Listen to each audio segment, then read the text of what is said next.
again,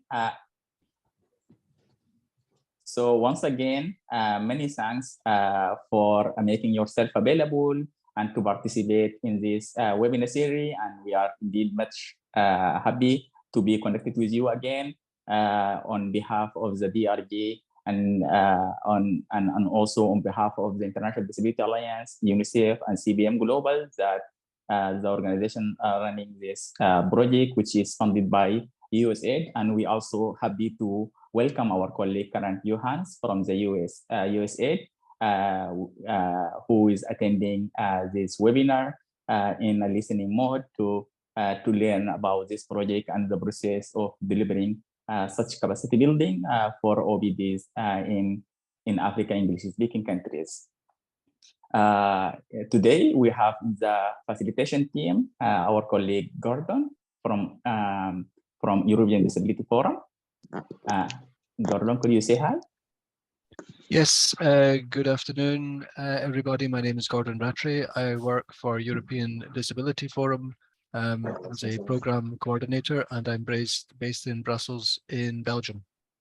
Thank you, Gordon. We also have our colleague, our friend Yeti from UNICEF regional office in East and West Africa. Yeti, welcome. Has been a long time. Hi, thank you already. Can I confirm you can hear me? And can I confirm you can see me? I confirm that I can hear you, but to see you, I'm not sure. Yeah, I think my video is on. I'm Yati, everyone, and working for UNICEF office in the Disability Inclusion team for the Eastern and Southern Africa Regional Office based in Nairobi, Kenya. Happy to be part of the session. Thanks, and over. And let me just jump in and say we can see both already and Yeti perfectly well. So thank you both. Thank you. Thank you for the compliment, Gordon. Thanks. We also have Mood from South Sudan, who are DRG fellow and supporting the process of implementing this project in Africa, English-speaking country. Mood, would you like to say hello, everyone. With pleasure and honor, I'm Maud Louis from South Sudan, the DRG fellow for the Anglophone Africa. So I'm glad to be part of this meeting and happy to share with you today. Thank you. Thank you. Also, we have Suleiman Abdelmunim from Nigeria. Suleiman, would you like to say hi?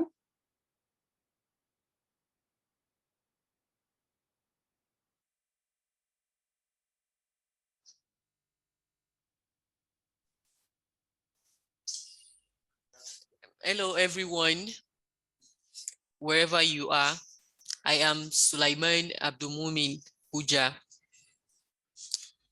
Well, most people call me Uja to be short. I am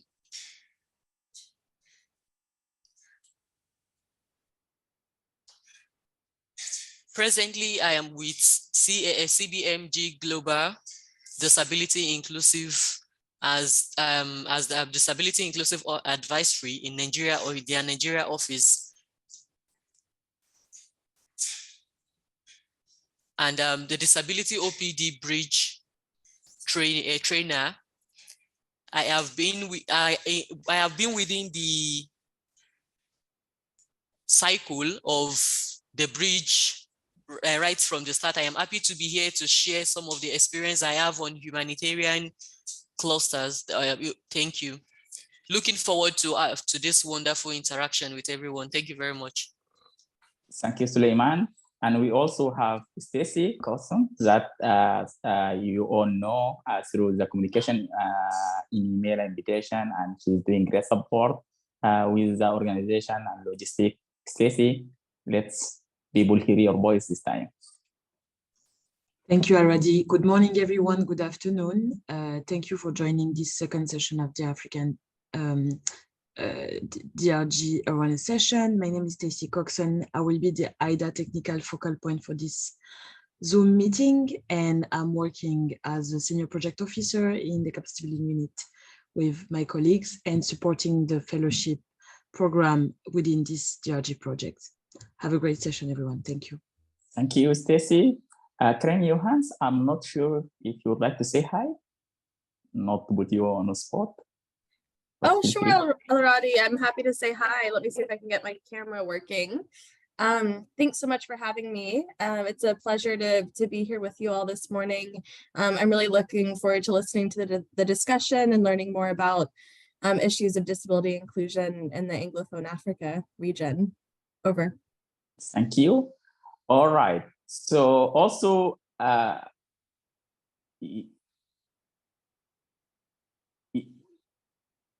yes, please, colleague, share also in the chat box, introduce yourself, and throughout we'll have more time for interaction. We will listen to you further. We will have some discussion, and it will be participatory approach, not just lecturing approach. So we value your experience, your knowledge, and here the space to learn together. Without further ado, I will pass the microphone to Maud to start with the general welcoming and to proceed with the rest of the webinar. Thank you once again, Maud.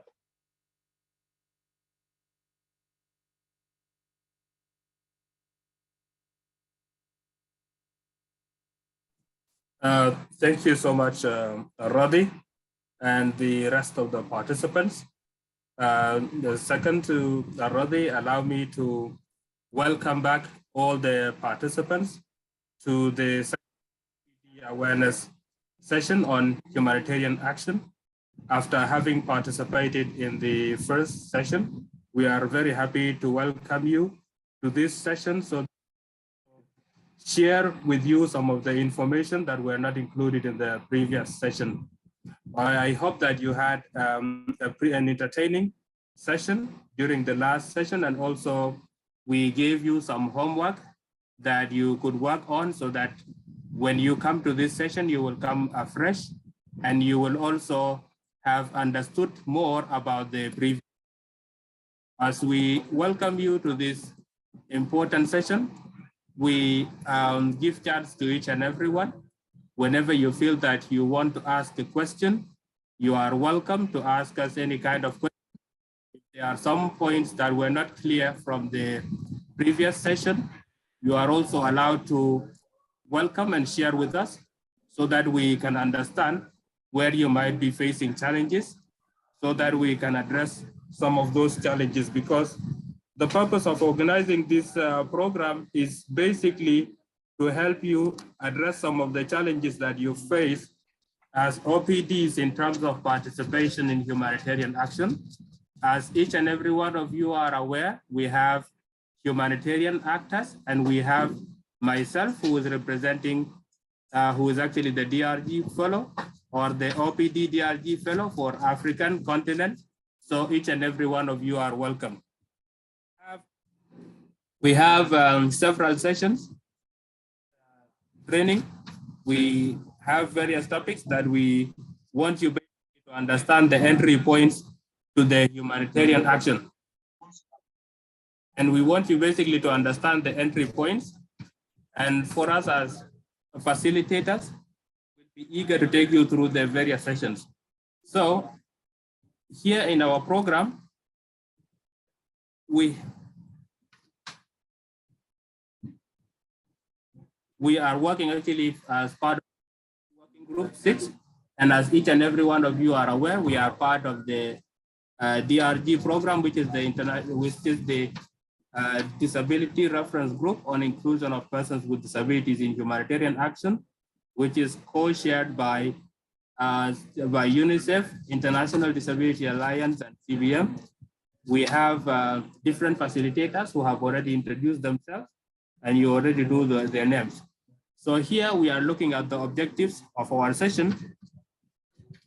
Basically, we have the following objectives, which are the objectives of our program.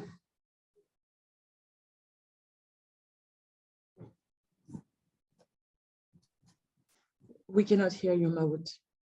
Oh, you can you hear me now? Yes. Yes, that's great. We have the following objectives for our program. Basically, we want to strengthen the knowledge of OPDs on humanitarian action and how they can understand the entry points to the humanitarian in our various regions.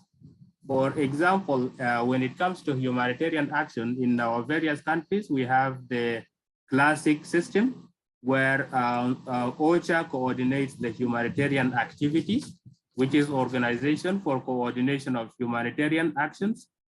Also, in some of our countries, we have in some of our contexts, for example, in Uganda, we have some countries that where the government coordinate the humanitarian action in those various countries. We also have countries that do not have active crises. We have countries with different types of crises and so forth. And that is why we want to facilitate this session and ensure that it remains relevant in various contexts. For example, countries like Sudan and South Sudan, countries like Sudan are hosting a lot of refugees from Eritrea, Ethiopia, and Somalia, and Eritrea, and even from South Sudan. And we also have the largest refugee camp in Africa, which is in Kakuma, and where many South Sudanese are there, people from Burundi are there, people from Somalia are there, and people from Congo and other various countries. And also we have refugees in Uganda and in our many countries in the African region.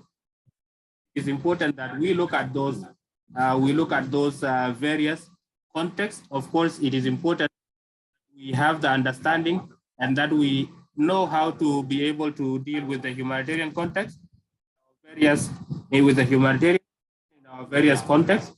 And that is why I would like to encourage each and every one of you to be part and parcel of this program. At the beginning of our program, we will have introduction to humanitarian infrastructure, cluster system, and refugee coordination model, which is RCM, which will be 4 minutes. We will also have sensory break toward the end of our program. We will have introduction to humanitarian program cycle, with practical group work, which will also be part of our program. We will have opportunities to engage in communities of practice. We will have the close of session by the regional OPD at the end of our session.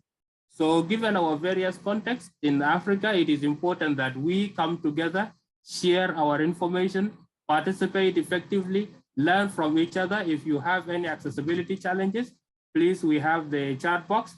Let us know, and also if you can, and you can put your, you can unmute your video, your audio, and let us know the challenges we're facing. Now, the question is, what do we need to participate and be included? Of course, to be included, we would be listening and we would be speaking as slowly as possible. Whenever, please just let us know if there is a jargon that we are using and you don't understand it. Please also. And we wish that you feel comfortable to ask us any kind of question. We will also give you some breaks during our program, and also to let us know the way that you feel like you can communicate with us. Also, for our participants who might be sharing the same video, please, also you can reduce the noise wherever it is possible.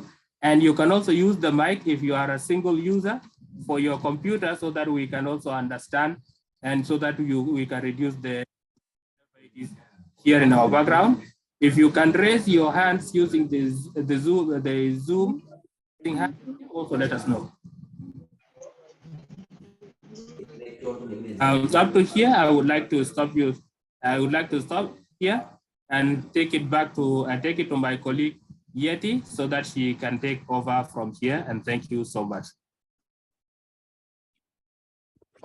I think, hi, thank you, Maud. Can you hear me? Can you confirm you can hear me? I think it should be Gordon taking us through the first, right? Oh, yeah, okay, yeah. Gordon, over to you, please.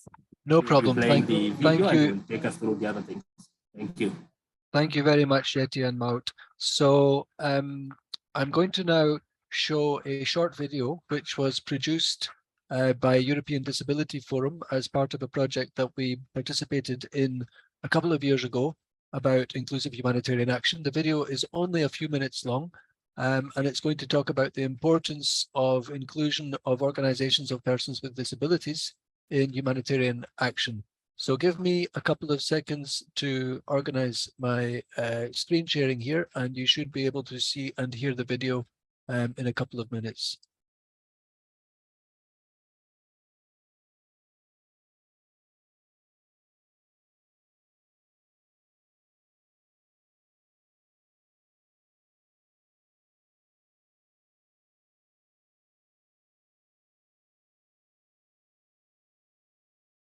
Just bear with me while I find the correct screen.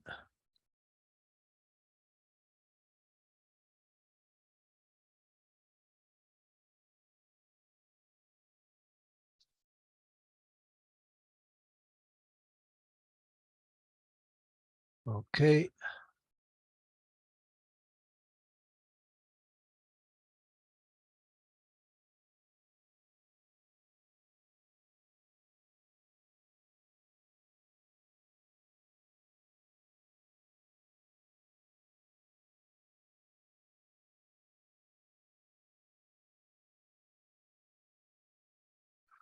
Apologies, people. The video is not playing at the moment, but bear with me.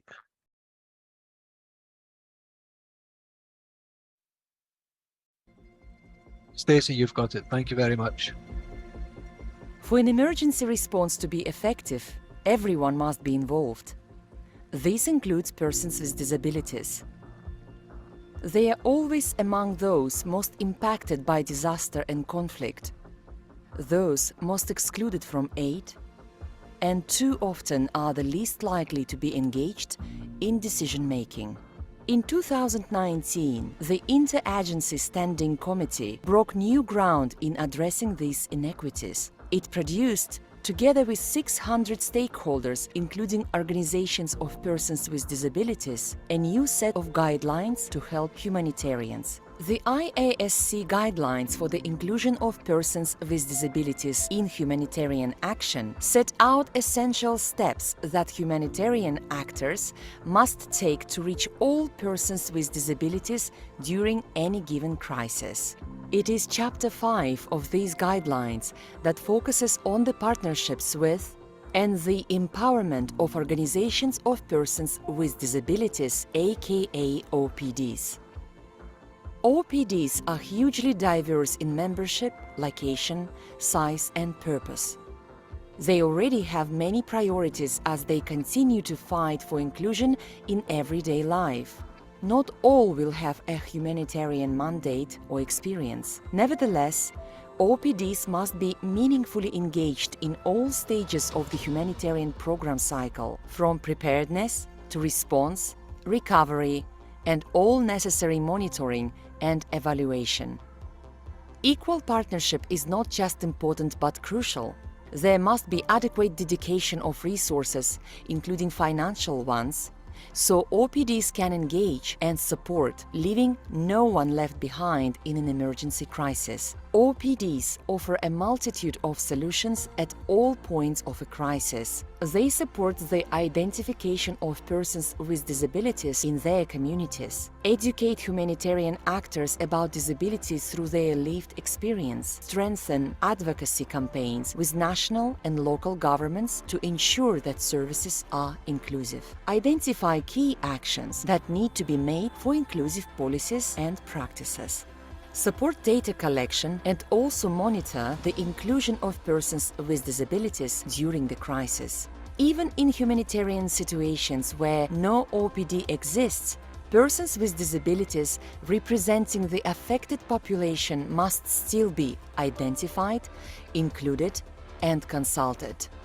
The IASC guidelines make clear that an equal partnership between humanitarian stakeholders and OPDs, fully funded and established pre-crisis, is critical to ensure that all responses are fully inclusive. It is vital for the IASC guidelines to be used by everyone. In fact, it is a legal obligation for OPDs to be involved in humanitarian action so the rights of persons with disabilities can be respected, protected, and fulfilled.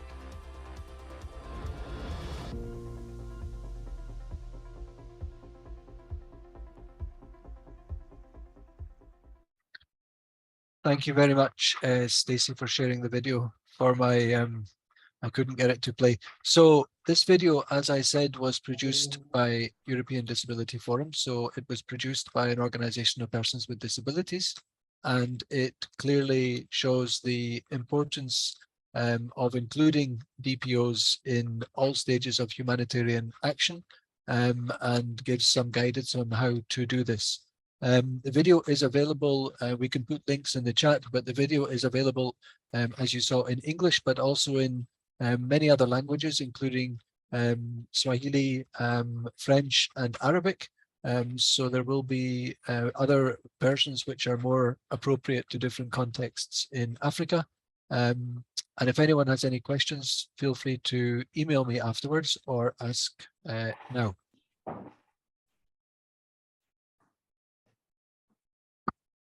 And if there are no questions on the video, I hope it sets the scene for the rest of the session, which is obviously about inclusion of persons with disabilities in this field. Then I would pass to my colleague Yeti, and I will share the slides for you, Yeti. So just give me 2 seconds. Thank you, Gordon. Good afternoon, everyone. Can I confirm that you can hear me well, colleagues? Thank you so much. Thank you, Gordon, for sharing the screen. Can I ask participants to give me a thumbs up if you are listening to me well?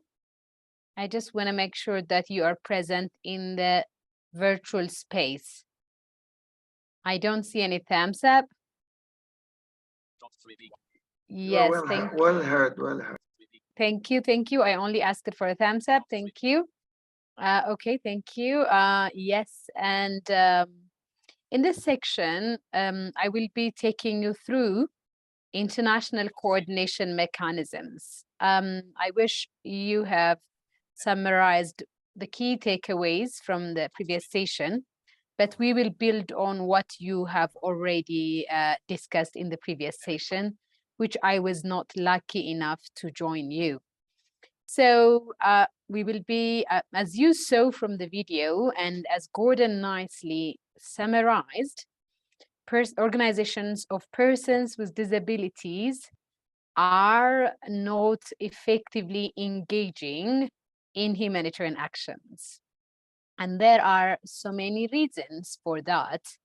And the purpose of this session that I will be facilitating is mainly to increase the awareness of the coordination system in humanitarian action with a view to enhance the participation of organizations of persons with disabilities in humanitarian actions.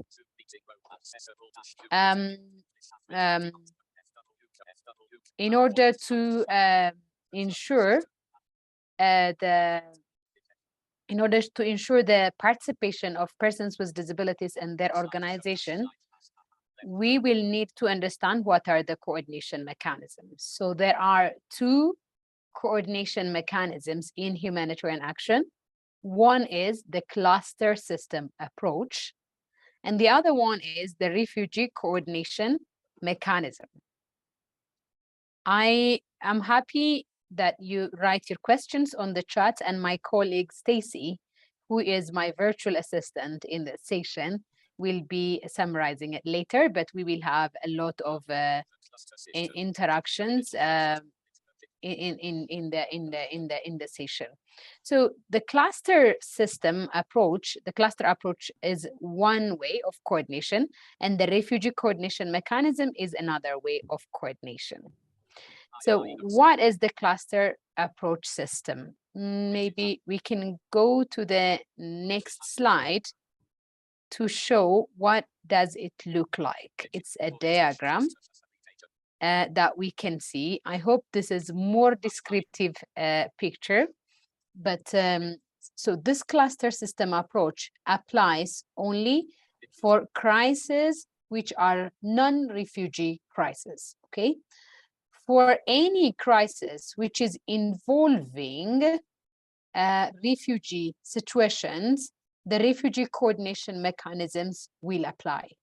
So today, we will see what are cluster approach coordination, what are their functions of a cluster, why do organizations of persons with disabilities need to engage, and how they can engage. These are the core points we will be covering in the coming sessions. So in the picture, as I mentioned, the cluster approach system is defined, and there are different leads for this cluster approaches. So clusters are mainly quite similar to what we call sectors, and we have 11 clusters already identified globally, and there are different lead agencies of these clusters.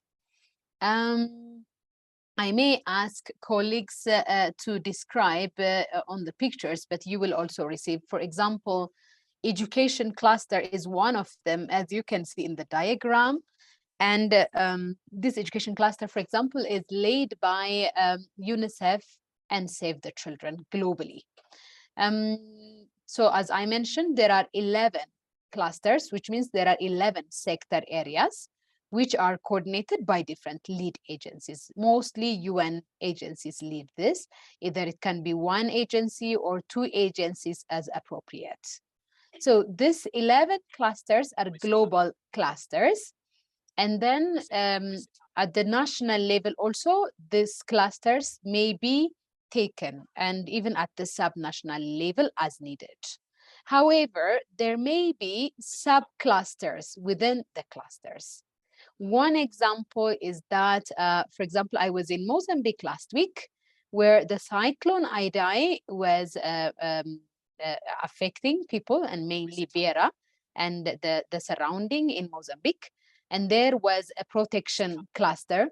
Under the protection cluster was the disability working group cluster. So you can have a sub-cluster under a cluster. So there may be as many as possible, like sexual and gender-based violence subclusters and things like that. So cluster approach and refugee coordination approach are coordination mechanisms. These are ways of effectively responding to humanitarian crises. So as I mentioned, there are 11 clusters, and they have lead agencies for 11 of them globally. And each cluster has also its own agency. So the responsibility of the leads is mainly to lead, to kind of lead in the respective clusters. But at the national, subnational level, there may be also subclusters, and the lead agencies may change depending on the countries, because not every agencies we have in the global level may be also available at the national level. Next slide, please, Gordon.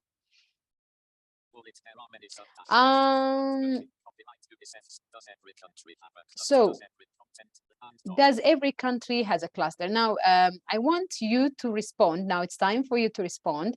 And I want Stacy to open the poll for the next question. Stacy?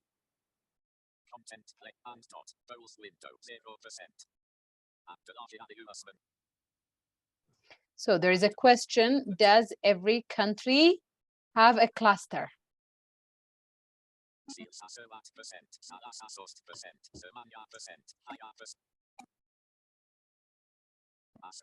I would like all of you to respond to this question. And the poll is now, is the poll open now, Stacy? We still have difficulties. We have 42% of response for the moment. Let's nice. wait a little bit. Great. Does every country has a cluster is the question.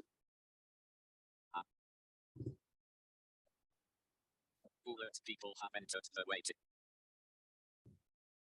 We'll give some more seconds. Yes, thank you. Yes. Has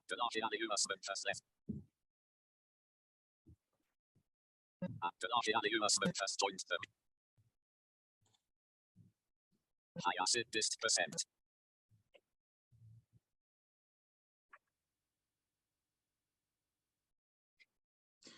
Okay, so we have 20 response out of 29, 68% in total. It's growing still. Yes. Yes. Okay, great. Good job. Yes, thank you so much. I want to be with you. So thank you for participating in the poll.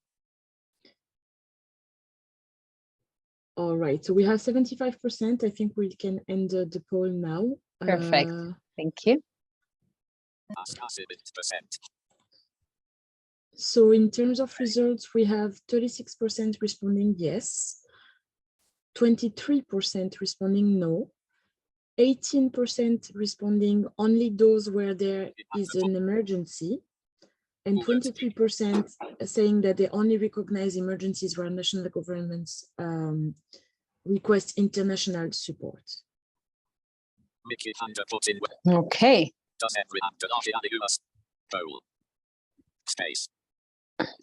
Okay. That's yes.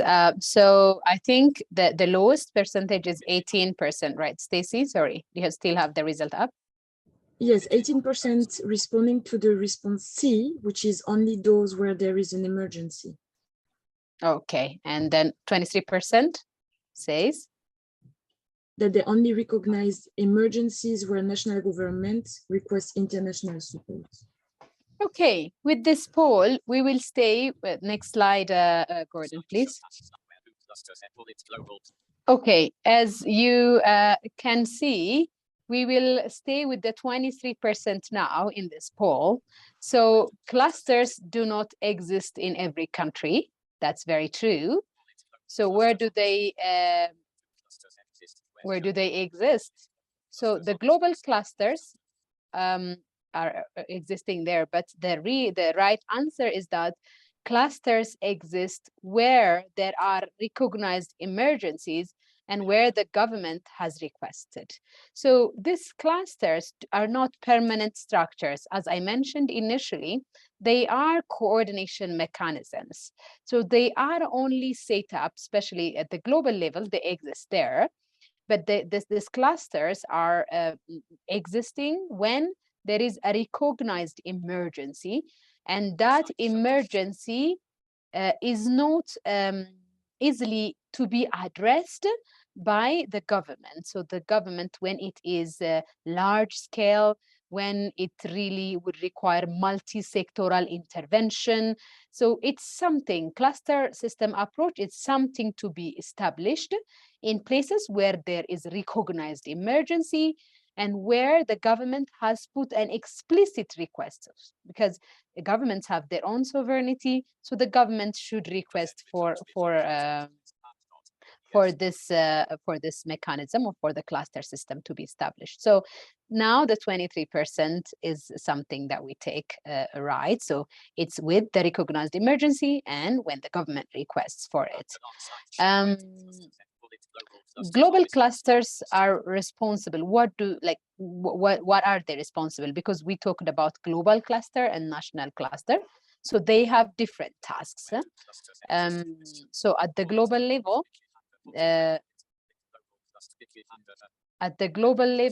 the clusters sector-based humanitarian groups, as I mentioned, they are mainly responsible for setting standards, policies, because mostly so they build for capacity response, standard setting, policy setting, capacity building for responses, and operational support. No, so we're supposed to do a meeting for 2. Can I kindly request those of you not having a question to mute your microphone? Thank you so much. So the global level ones have standard setting, policy setting, operational support, and capacity building role. Whereas at the country level, they take place in the country where the emergency is happening. And they are sector-based groups of humanitarian interventions. It includes both UN and non-UN entities. Even it may include government, it includes also government bodies. So cluster are only in those countries, as I mentioned, with the recognized emergencies and things like that. Next slide, please, Gordon. So I have the next question for you. Stacy, can I ask you to open the poll? 0%, 0%. So the poll is open. Thank you. The poll is open. And the question is, can OPDs participate as part of the cluster system? Last time we were only 75%. I would appreciate if we can beat the record from the previous question. Can OPDs participate as part of the cluster? Content place and dot risicat toyin fullet dot no and dot yeah risicat toyin fullet dot no source dot only umbrella OPDs are at dot only those who have humanitarian qualification acid. We have 4 responses. We're asking, can OPDs participate in the cluster system? It's a very easy question, and we are here to learn. Please feel encouraged to participate in the poll.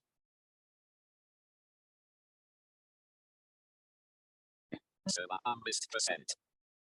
Higher at percent. Are at dot. Only those who have humanitarian qualifications. Source dot. Only Eric Makarak is a bullet dot. No, Eric Makarak is a first join. So we have 70% now who responded. I'm sure we will have more if we give them 1 minute, Stacey. Sure. Thank you. We're calling for more participation. We were 75 in the previous question. This is an easy question, an important one.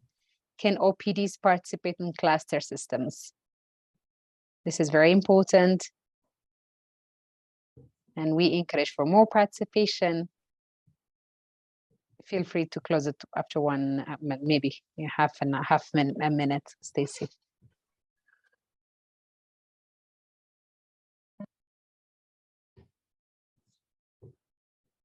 Source dot. Only umbrella OPDs. Are at dot. Acid slash high acid. Timothy Adijumo has left the meeting. Are at dot. Timothy Adijumo. I think we can close if it's already 1 minute, Stacey. Thank you. Yes. So we have most of the participants who responded that yes, OPDs can participate as part of the cluster system, 70%. We have 22% who responded that only umbrella OPDs that represent all disability constituencies. And finally, we have 9% who responded that only those who have humanitarian qualifications.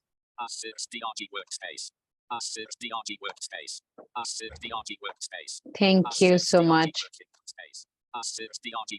This is very interesting.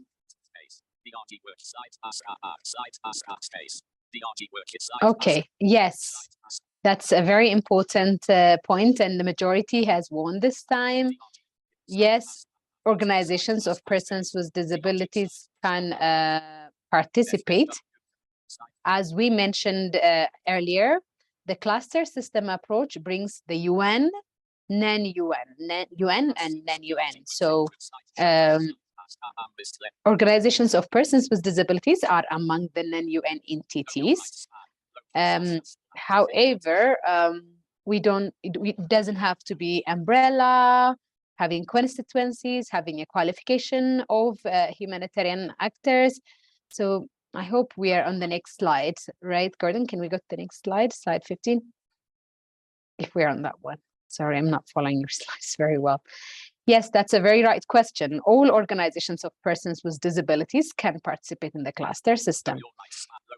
And this is about knowing our rights, that all organizations of persons with disabilities can participate as part of the cluster system. As I said, these are coordination mechanisms to enhance predictability, accountability, and partnership. So it's about predictability, like well-preparedness, planning. It's about accountability, services to affected population, and it's also about partnership. So all can participate. So all national and local actors can participate. and in partnership with humanitarian coordination. So it doesn't need necessarily to be an umbrella organization, or you don't need to have a humanitarian qualification, and even your size, the type does not really matter. So all organizations of persons with disabilities have the right to take part actively.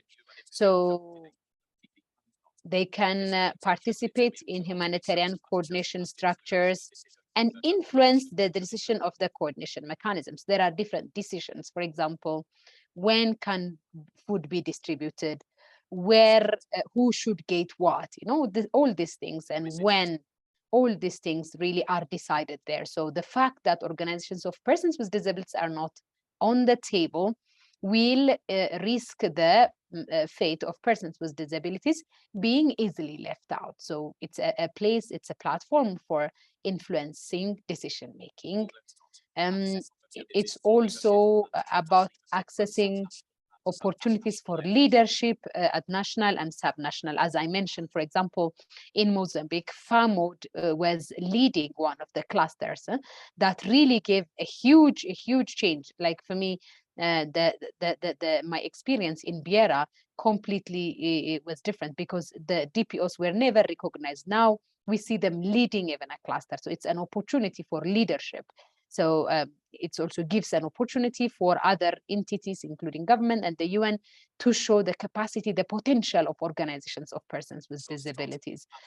It also gives you access to coordination meetings and language, which allows you to participate. Like, for example, if we have a deaf person going in there, they will think about sign language. If we have a person with intellectual disability going there, they will think about easy to read communication materials and so on and so forth. So it's a huge opportunity than only representation. Next slide, please. So local and national actors in these initiatives can also take part in international coordination structures. As you see, for example, where, most of the time when they discuss, they don't talk about sensitivity, about disability, about the rights of persons with disabilities, including men, women, children. So you have the opportunity to sensitize international actors. International actors, even after so many years of the convention, are not still sensitized. It also gives you the opportunity to participate in humanitarian coordination structures which are free from gender and racial biases. So your participation does not only bring the disability element, but also the different intersectionalities we need to see. And it also helps you access institutions, access institutional and technical capacities. It's so many times there is more funding, more capacity building for humanitarian emergencies, because they because of the appeal, the structure, and the urgency of the issue. There is a lot of capacity building technically and knowledge wise. So it's a huge opportunity. Last but not least, I think this participation in humanitarian coordination is who are willing to address, like for example, when organizations of persons with disabilities engage with UNICEF or UNHCR, you can provide them expertise on how to include persons with disabilities, on how to communicate in easy languages, and so on and so forth. So you have a lot to offer as organizations of persons with disabilities in building the capacity of humanitarian actions. Maybe I'll pause here and see if there are any questions on the chat, as well as also if there are any questions that you want to bring. Stacy, can I check if there are any questions on the chat for the discussion so far?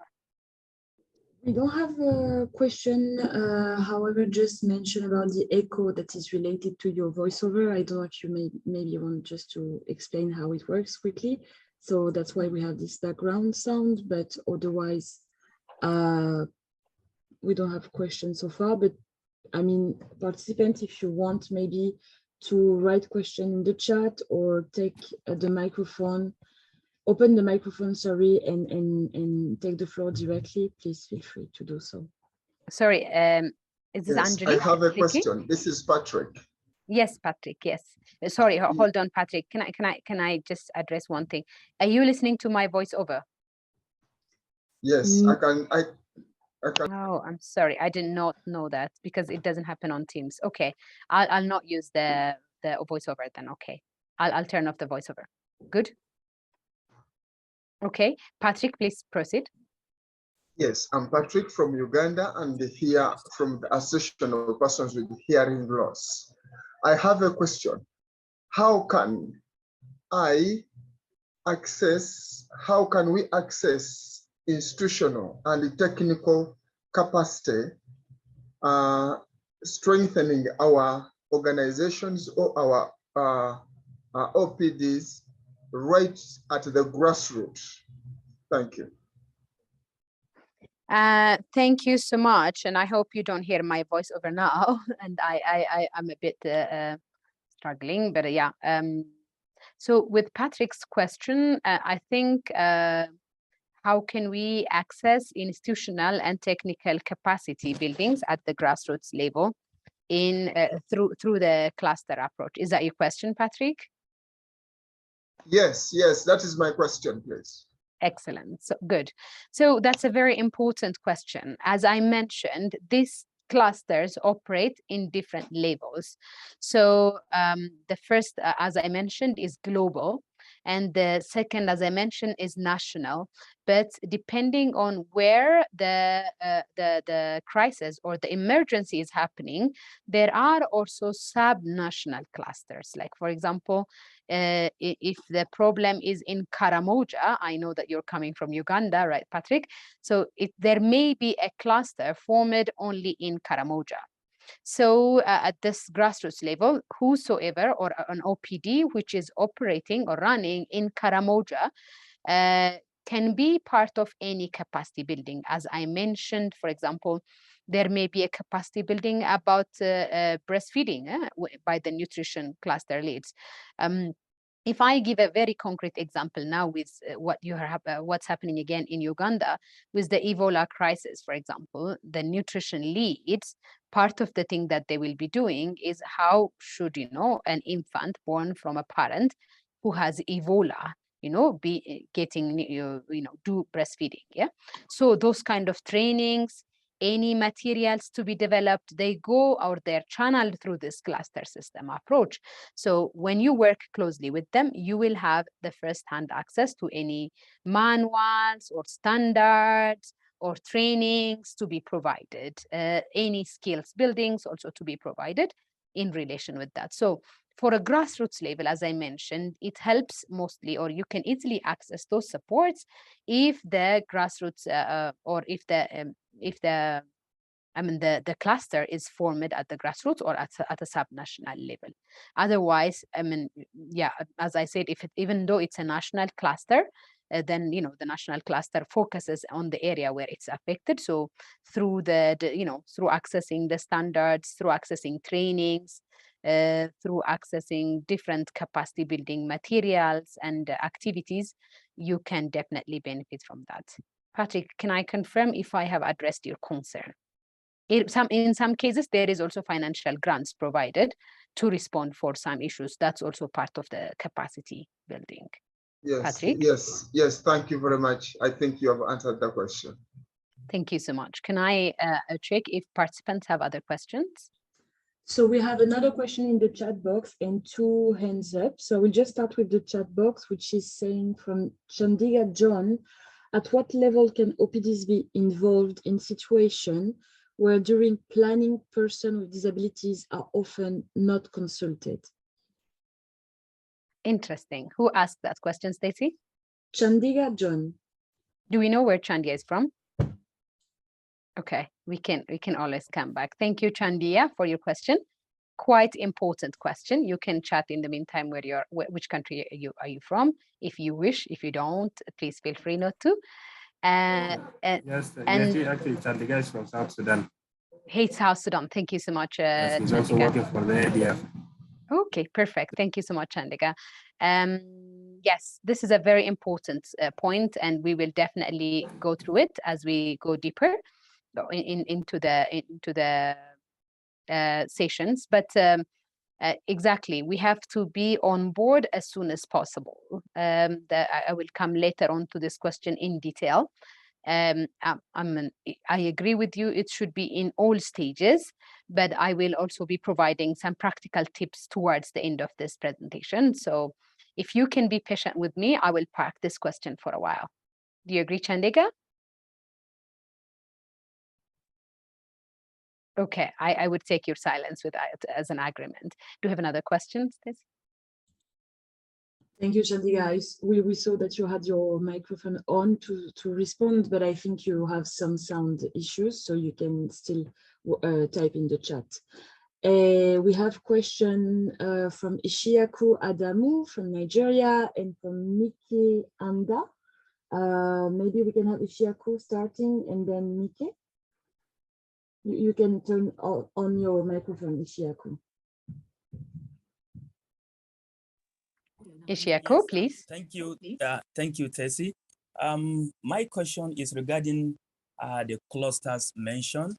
So are all clusters relevant to OPDs, or there are some specific clusters that are more important or relevant to persons with disability when it comes to humanitarian action? Thank you. Thank you so much, Ishiaku. Can I ask you to mute? Yes, the same problem of voiceover and accessibility. Thank you so much. This is a very important question. So if you go through the clusters, for example, there is education cluster, there is nutrition cluster, there are a lot of clusters, water and sanitation, hygiene, health, and protection. I want to hear your reflections. What do you think? I want to ask participants to reflect on it. It's a very important question Ishiaku has posed. Do you see there is a cluster where persons with disabilities should not participate, or is there a priority, more relevant one? You can also input in the chats if you don't have access for your microphone. What do you think? I want you to participate.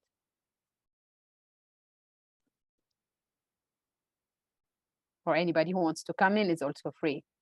This is a very important question.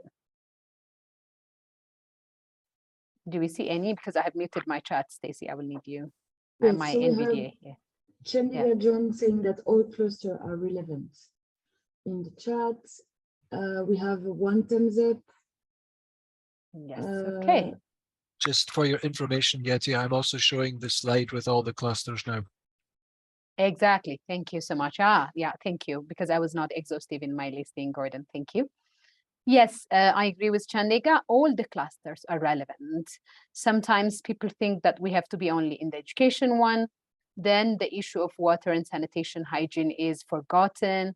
But there are, for example, good example again from Mozambique is that in FAMOD, where the OPD in Mozambique umbrella organization, but in the district one, in the Beira one, they had focal points for all the clusters. So what they did is they joined the protection cluster and they formed disability working group under protection. However, they also had water and sanitation focal person, education focal person, nutrition focal person.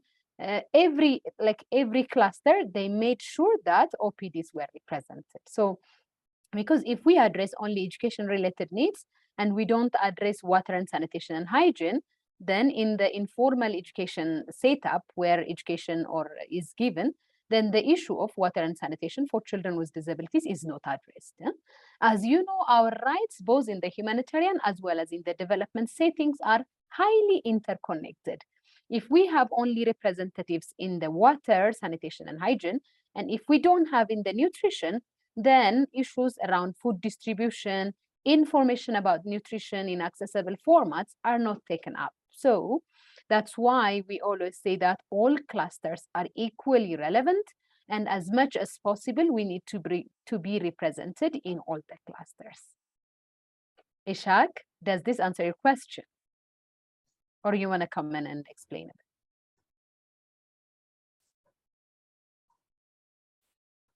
Ishaq? Yes, please. Thank you. Thank you so much. Your question is answered? Yeah, very well. Perfect. Miki, it's your turn now. Icon getting close. Mickey? Am I mispronouncing the name, maybe, Stacy? No, no, that's correct. He just needs to turn on his microphone. Hello, this is Mickey speaking. Hey, Mickey, please go ahead. Yeah. Is a concern. I can hardly hear anything. There's too much echo. I'm sorry, Mickey. I turned off your microphone. Can you open it again?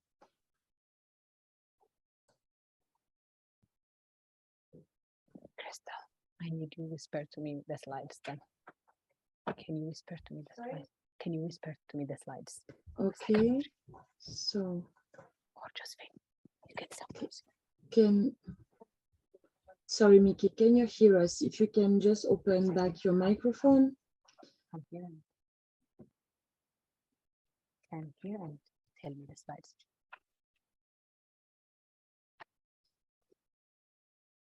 I think we had an echo from Mickey's side. Can I confirm that now with my NVDA off, you can hear me better? I understand my NVDA was interrupting a lot of echo. Can you give me a thumbs up if you're hearing? Okay, maybe I think Mickey's concern was around my NVDA. Then I will be assisted by a personal assistant to follow you because it's also a bit weird for me. I don't know why. But a question, please. Sorry, Patrick. Thank you. Just a second. We had also Barbara before who wanted to ask a question. So if we can take Barbara and then Patrick, and if Mickey can connect back to the microphone after Patrick. Thank you. Barbara, the floor is yours. Go ahead, Barbara, please. Okay, good afternoon. Yeah, okay, my question is in line with the cluster system. You talk about the global and a sub-cluster.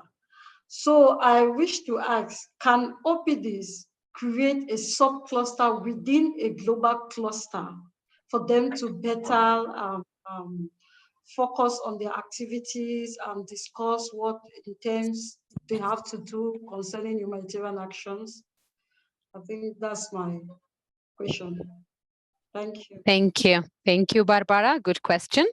If I get your question very well, you're asking if OPDs can create another subcluster within the clusters to better coordinate and guide on services. Is that your question, Barbara?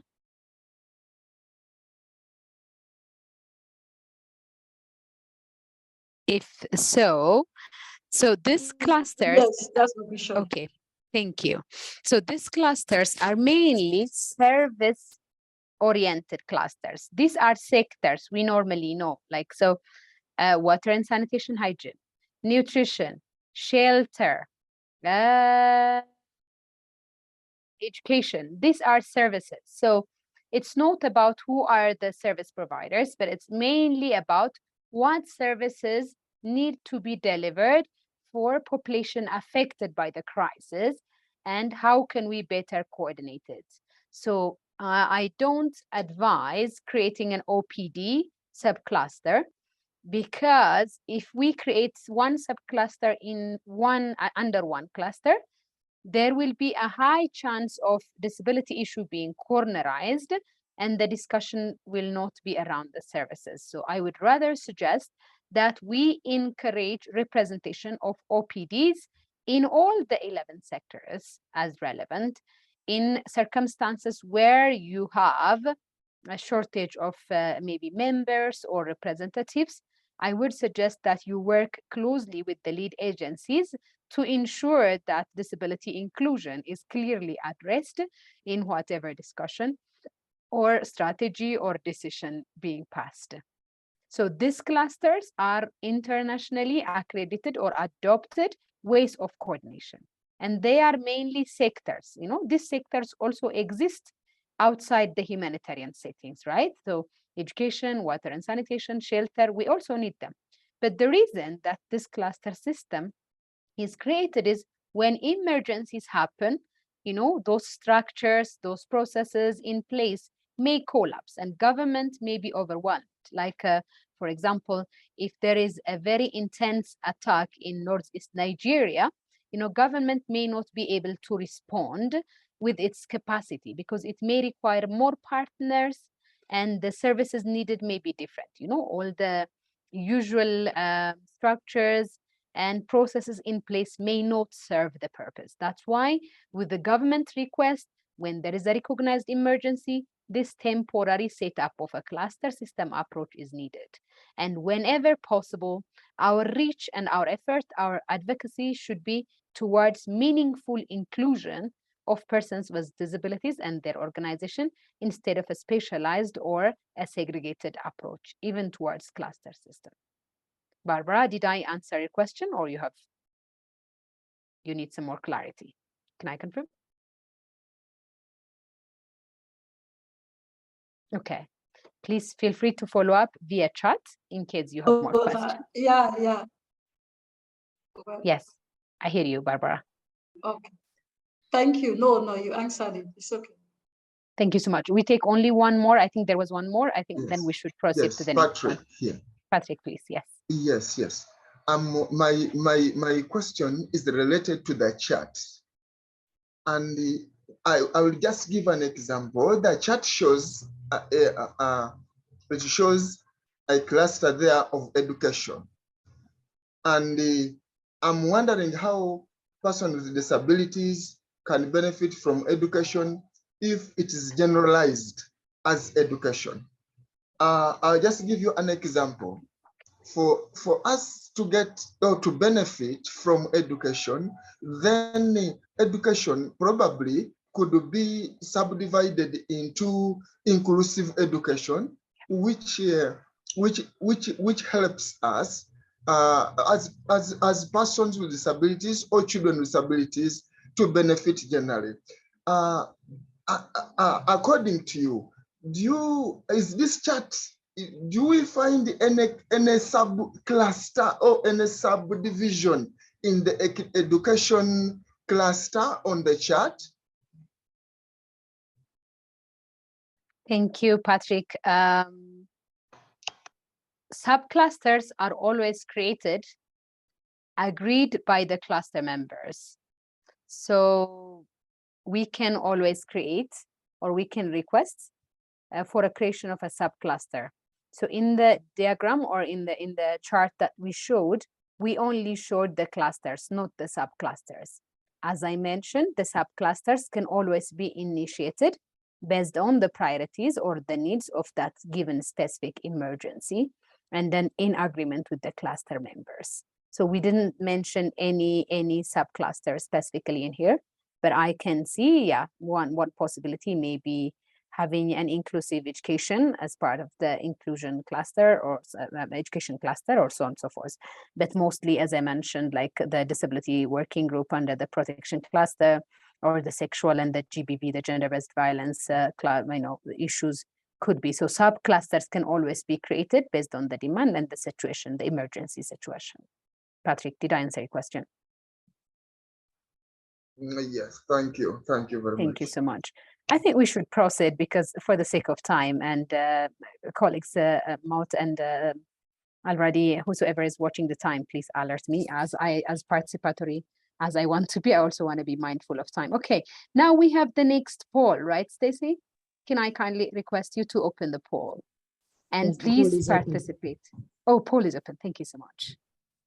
And maybe we give 2 minutes for the poll.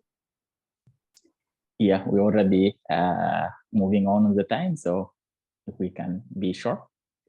So I'm just directly learning you.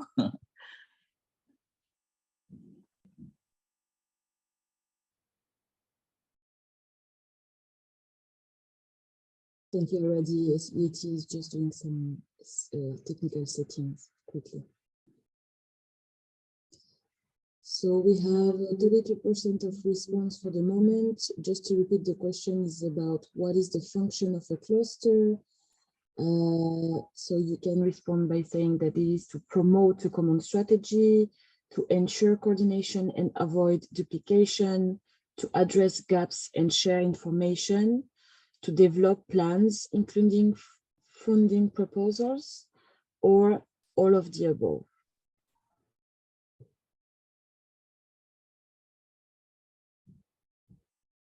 And we have 55% of response for the moment.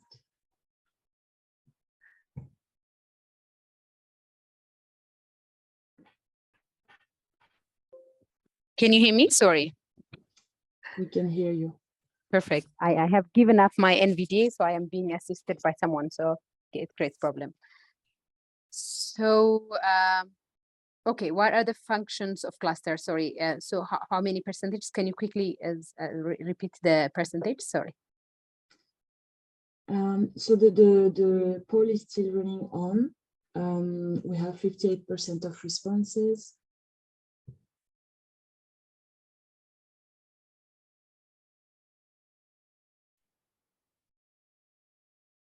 Great. So we can give the following, maybe half a minute to finalize the poll, and we can announce the results. Thank you.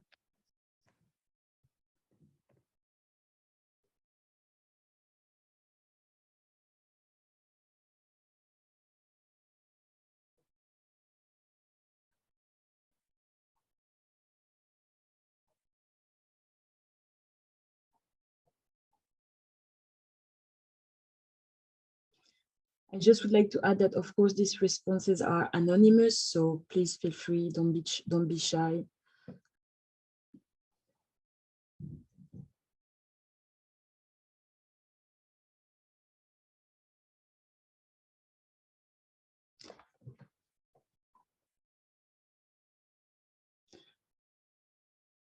All right, so I will close the poll with 65% of responses.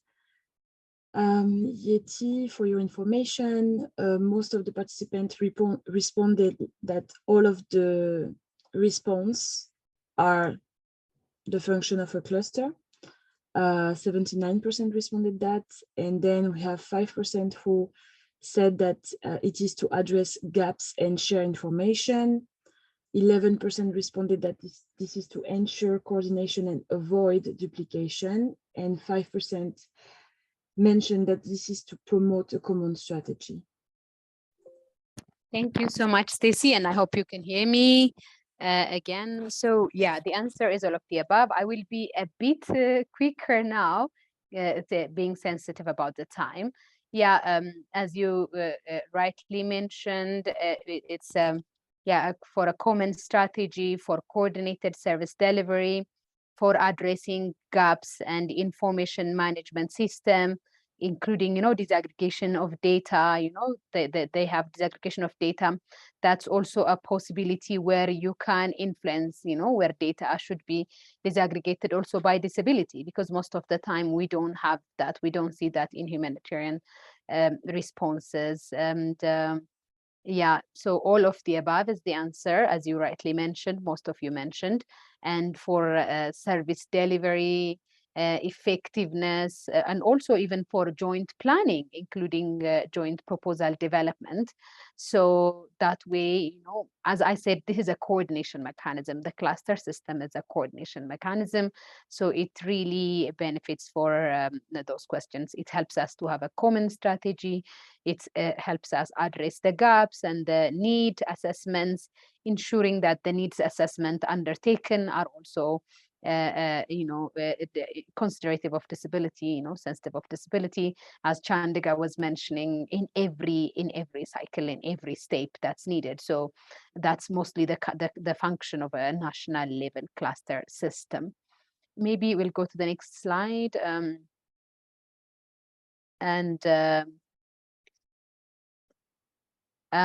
Yeah, again, these functions, including the service delivery, I have tried to touch on. Maybe we proceed to the next slide, as we are a bit ahead of time, and we will launch the poll again.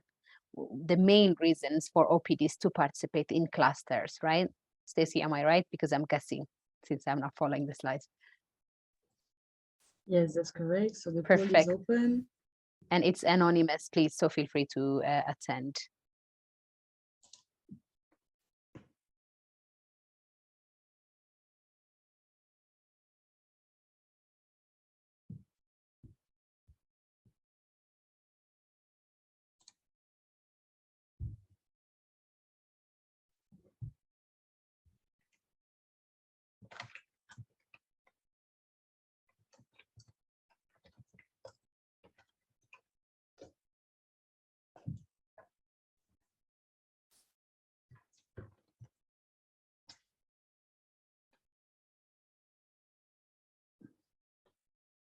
All right, so we have 62% of responses for the moment, and I can tell that we have anonymous response. We have also Nima Juma that is responding in the chat. So we will take into consideration your responses, Nima.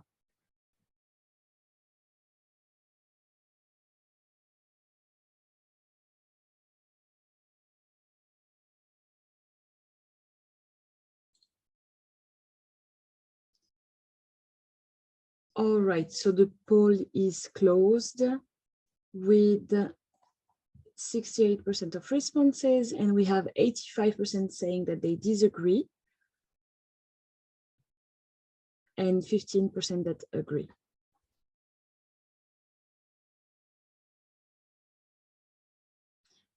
Yeti, I think your microphone is on mute.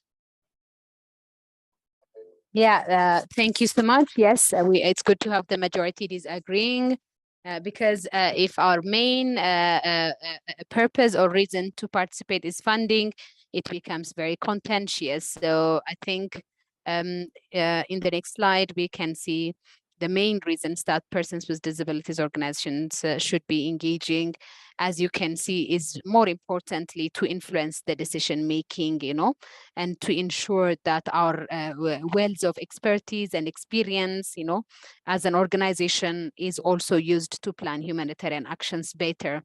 Of course, it's always a value added or a plus if you can get more funding through your participation. We're not against that. Like, for example, in some instances, if an OPD in Nigeria or in Cameroon receives funding through a humanitarian action, it's good, it's great, but our main reason should not be funding. I'm not saying let's not receive funding. Of course, it's good if we receive, but I think we should use these platforms mainly to show the constituency we represent, the value we add, the role we play to ensure that nobody is left behind. Also, our ability to influence the processes, the structures, and the decisions. Maybe next slide.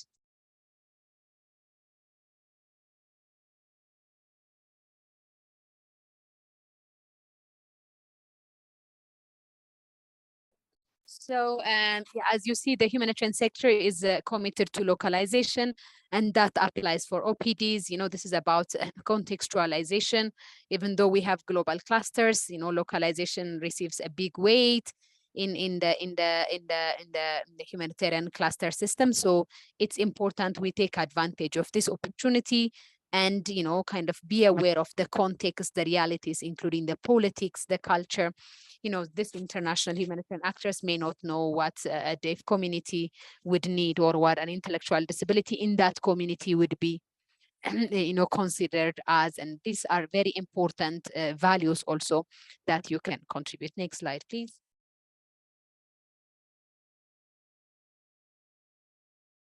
Can we do, I think this is the last poll we're going to do. What are the best entry points for OPDs? Let's do this quickly, and then we should sum up quickly. Stacey, can you open the final poll? The best entry point for OPDs, yes. Exactly, the poll is on.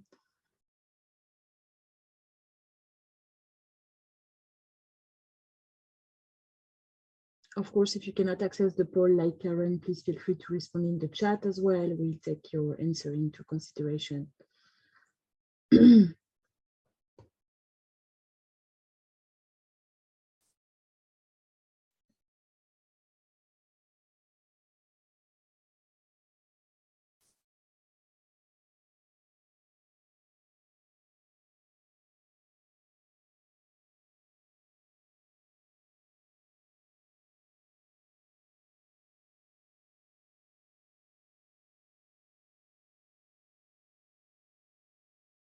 So we have 34% of responses.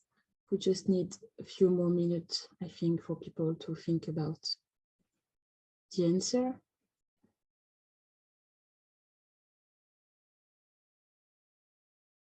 Thank you, Lisikat. This is well noted.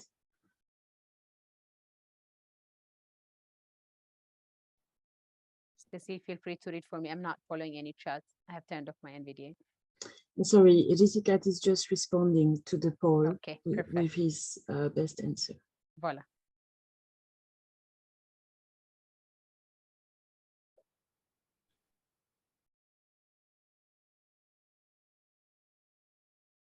People are changing their mind a lot.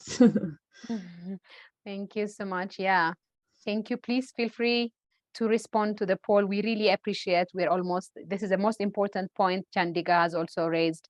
What are the best entry points for OPDs?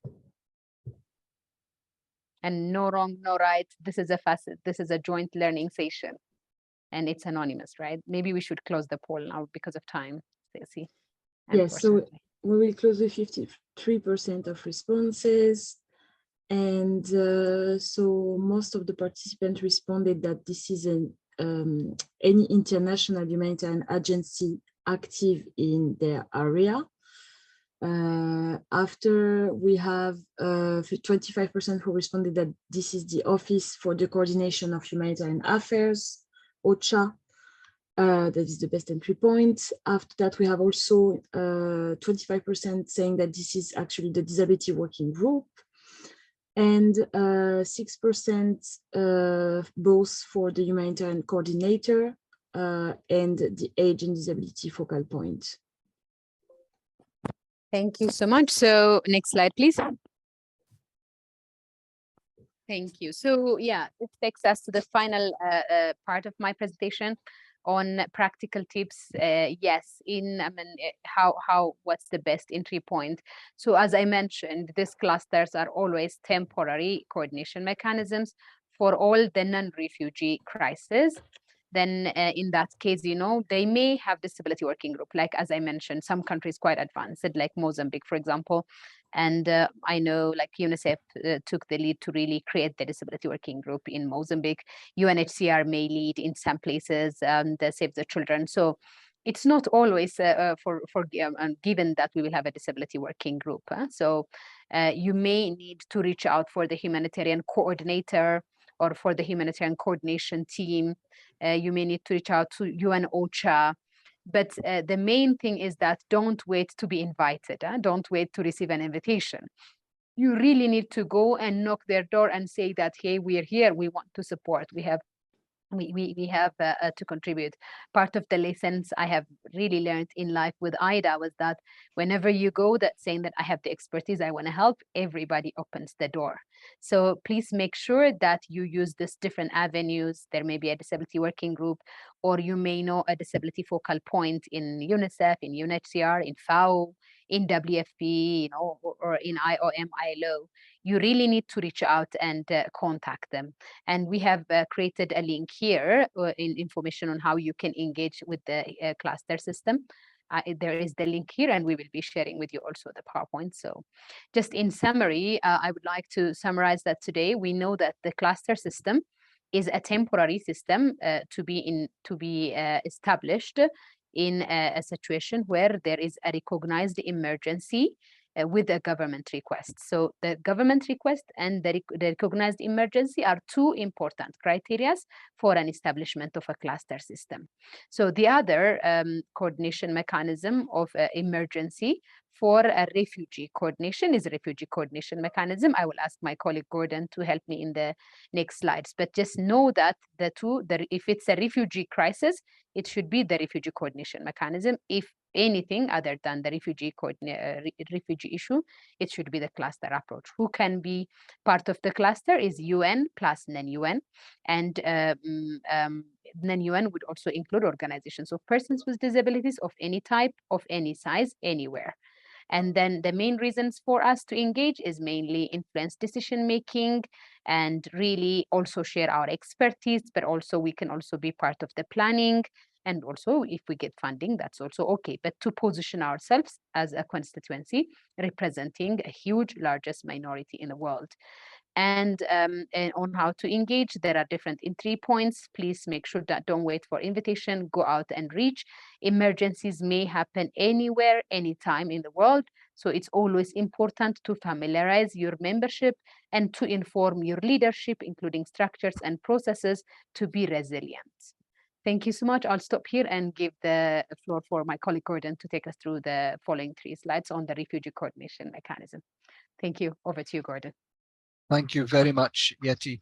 I've just been chatting with Alradi in the background, and we thought that since we're running a little bit over time, we would first go on a break, and then I would very briefly, as you say, introduce the refugee coordination model, and then go further on the humanitarian program cycle. So if that is fine with everybody, I don't see any more questions in the chat or hands up.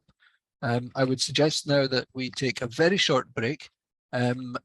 I have been instructed to make it 7 minutes. Is that fine with everyone? That gives you time to walk around, move around, have a cup of coffee, go to the toilet, what you would like to do, and come back in 7 minutes so that we're ready to start again. I hope that's fine. I think it was a very fruitful discussion and worth taking the time over. So I see no more questions in the chat, and nobody has said yay or nay, yes or no. So we see you back here in 7 minutes. Thank you very much. And thanks again, Yeti.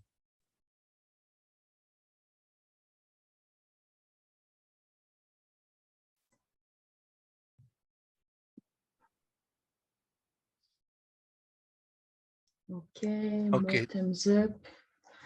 And just to share, sorry, that we had a comment from Nema in the chat box during the break time saying that this session was so amazing.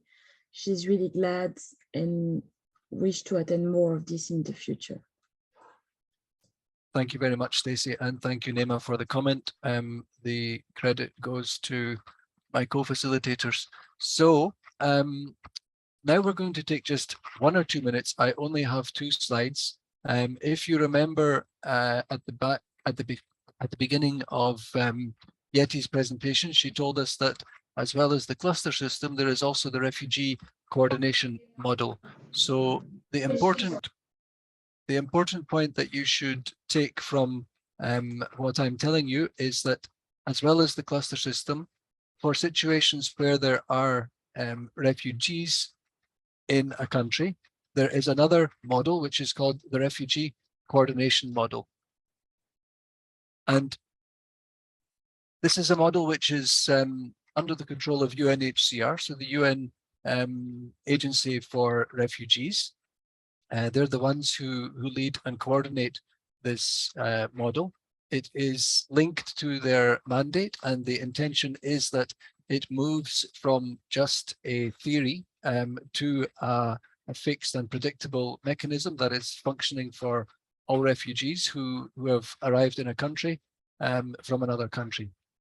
One of the most crucial points to remember is that although it is led by UNHCR, it is actually the states, the government of the host country, who has the primary responsibility for refugees that have arrived in their country. And all actors, the refugee coordination model ensures that all actors are involved in this response for refugees. So whether they are humanitarian organizations or organizations of persons with disabilities or other civil society organizations, the purpose of the coordination model is that all of these actors and agencies become involved to identify and address the needs of refugees in a country. It's also important to remember that Stacey telling us, Yeti telling us about the cluster system, that this in some situations will work in parallel with the cluster system. So it's not always either one or the other. Both systems can also work together and make sure that they are being consistent and addressing requirements as needed. Within the coordination model, the refugee coordination model, there is also the refugee response plans, which are more of a tool, a technical tool to ensure that the model functions. These are, and when this, as I said, this is only 2 slides. It's just very brief information. But for more information on these, you can go to the UNHCR website and find out how to participate in the model and the refugee response plans. I won't take any more time because I know we're short of time. The purpose was just to make you aware that this exists and it's specifically for the situation where of refugees who have arrived in a country from another country due to war or natural disaster or some other kind of persecution. I see no more questions. I don't know, Stacey, I cannot see the chat nor the people, so I will, if there are no more questions or comments on this, I do not will have a question for the moment. Okay, then I will hand over to my colleague, Suleiman. Are you there, Suleiman? And you can take us through the humanitarian program cycle.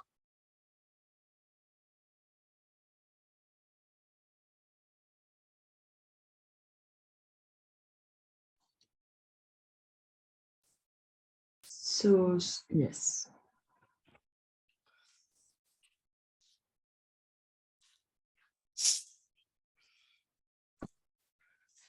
Thank you, my colleague Yeti and Gordon for this introduction on the humanitarian program cycle. Okay, we're going to begin now with the humanitarian program cycle. How OPDs need to know the clusters, after the clusters and the humanitarian cycle. We have 5 stages, starting from the top to the bottom. As you can see,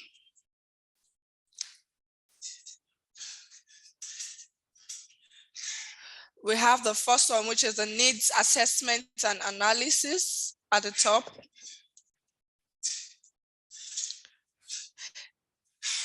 It leads us to the what and how and what are the needs that we are going to be having in this humanitarian program cycle.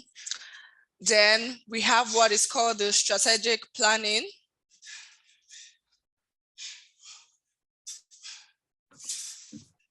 Okay, it's the strategic planning tells us on what we want to do further after analyzing our needs assessment and analysis, how we're going to do it, who is going to be responsible for that, how it's going to be carried out. Then we have the resource mobilization. How do we get funds? How do we get the necessary resources that we need to implement humanitarian programs? Then we have the implementation and monitoring.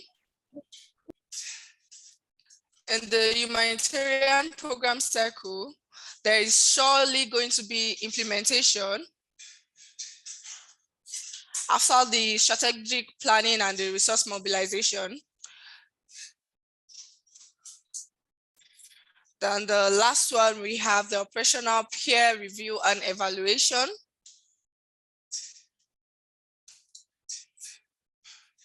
It gives more sense of how the cycle, the humanitarian program cycle works together.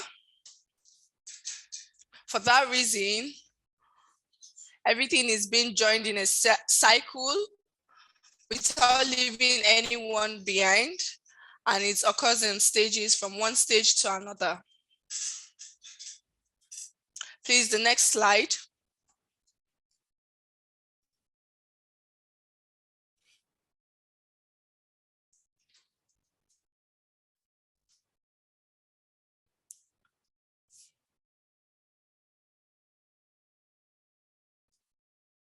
Can someone help me with the next slide, please?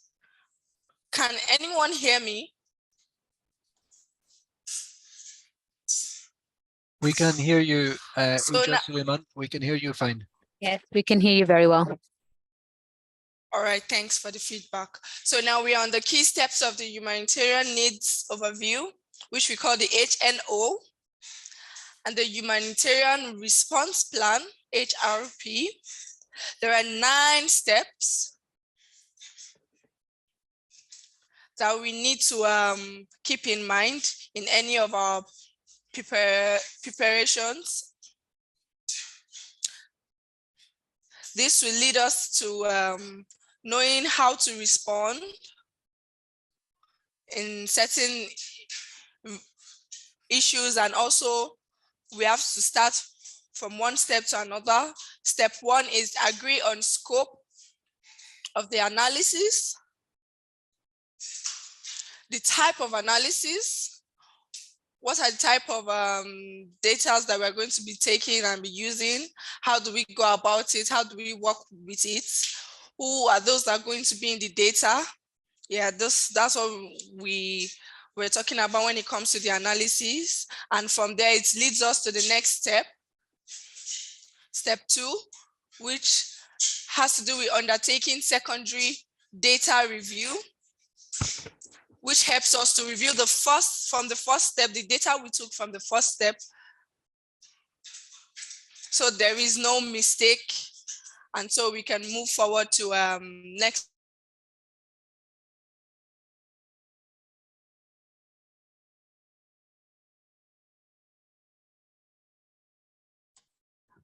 Okay, I think there is a small technical issue on the side of Suleiman.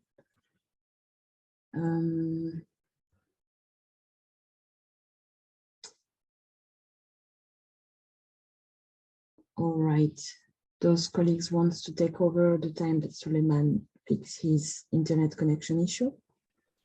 So I can come in and I can say that, as Suleiman was explaining, there are the 9 steps, key steps of the overview. And he was explaining that these involve gathering of data. Can anyone hear me? Go ahead, Suleiman, you're back again.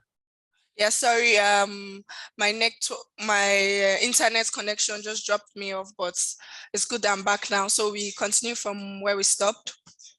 So as I was saying, from step 2, it will determine how the first step is, so we don't have any gaps and mistakes, and that is where the review is necessary. Then the third step, which will be having the correct and appropriate data, which is a collection of primary data. This data will give us a picture, an idea of the different types of things that we could use, like the wash comes, to know the genders, sorry, when we're talking about the wash comes now, we have to know the genders involved, the persons with disabilities involved, and their disability diversities and everything involved. So when we are collecting primary data, these are some of the things that we need to consider. And then from there, we move on to the fourth step, which is conduct a joint intersectorial analysis, which goes in line with the first, second, and third step, to look at how the humanitarian needs are being responded to and how we can move forward from there. Then from the fourth step, we move to the fifth step, which is define the scope of HRP, which is the humanitarian response plan, and also identifying the initial objectives when it comes to humanitarian response plan. The objectives are going to clarify and clearly define the analysis that we are going to be taking to work on this. Please, is everyone following? Hello, can anyone hear me? We are hearing you loud and clear. Suleiman, please, are you following? Loud and clear. Thank you. Also, we have, sorry, we're on the fifth step, which leads us to the sixth step, which is conduct response, analysis, and prioritization.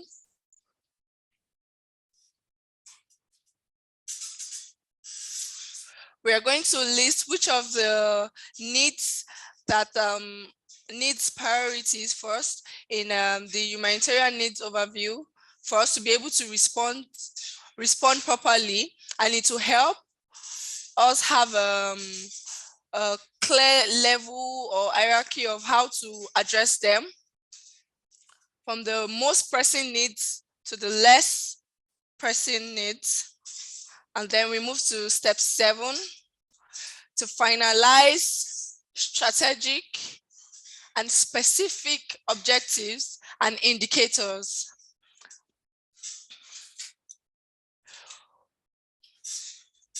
This will help us to identify which indicators we're going to be using, and or which lens we're going to be looking through to match the prioritization which we have identified in step 6 in our humanitarian response plan. Then step 8, we also have what we call to formulate projects or activities and estimate cost. What we get from step 7, the objectives and the indicators, will give us the next step, which we are going to formulate the projects and also the costs, the needs, and how much they're going to cost, and how we're going to use them to address our responses. It is very important to have like estimates of the cost that we're going to be using for the response plan. After all this, we're going to now conduct an after action review, which will now lead us to the implementation. That is what we call the conduct after action review, after every step from step 1 to 8.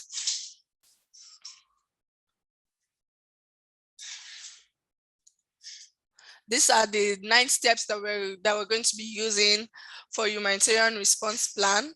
And these 9 key steps are very important in humanitarian response preparation.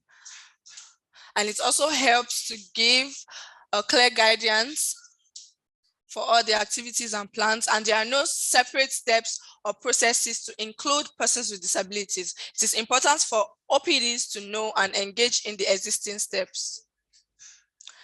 Before we finish this session, we're going to have a group discussion, a group walk actually. Stacy, please, can you kindly group everyone? Yes. So please, colleagues, we will have 3 breakout rooms. One group will stay in the main room here with Suleiman. This is for accessibility purpose, so you can have sign language interpretation and captions available. And then for all the other participants, we will be affected to breakout rooms. For the group 1 that is staying in the main room, the topic would be needs assessment and analysis. For the second group that is going to be in a breakout room, it's going to be about strategic response planning.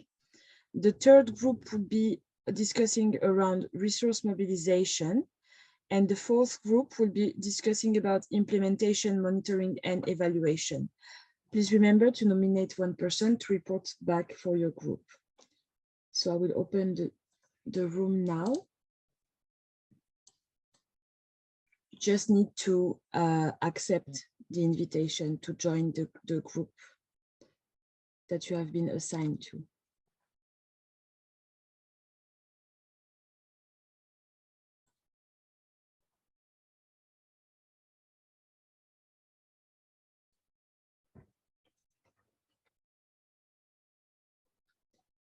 All right, so just a second, there are still people who have not joined their session. Risikat, can you join your session? Or maybe you require accessibility. please feel free to mention it in the chat or open your mic if you cannot join another room. Yes, Maud. Maud, are you getting me? Hello. Okay. Hi. Yes, my name is Nemo. So we are in group 4. Okay, just a second. Sorry, someone is talking. I don't understand who's talking. Sorry. No, I haven't got a group, so I'm trying to find out. Yes, Maud, where I I'm am. getting you. Isn't it, John? Tarina. Oh, okay, Nema, you are with Mawut actually. That's why. Okay, in the same with you? office. Are you with Mawut in the same office? No, I'm with in the same office. Sorry, you are with? Chandigarh John. Ah, okay, because I could hear Mawut in the background. No, Nima, I have left you with us also so we can have a balance for the group as well. So if you can stay with us on this topic, which is needs assessment and analysis.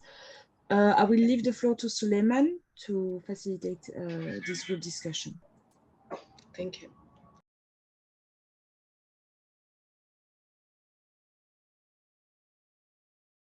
Suleiman, you need to open your microphone, sorry.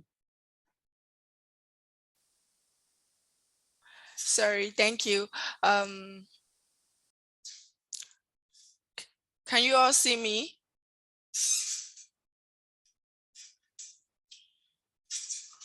This group is on needs assessment and analysis. We all need to look at what should OPDs do at each stage of humanitarian program cycle on the needs assessment and analysis. So you need to list them out. Before we go ahead, someone will volunteer to help us put all of our discussions and ideas like a note writing for us. So when we go back to the open group, we can all have someone present it for us. So we need to think, what are the important roles and responsibilities of OPDs at the needs assessment and analysis sector? So I'll open the floor for discussion. Please, before, when we want to speak, please can you first tell us your name, where you're from, and also remember to speak slowly for the sign language interpreters.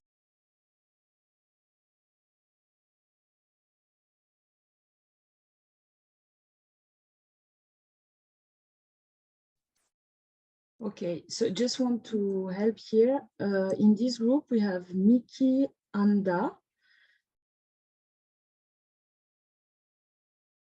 Can you hear me? Sorry.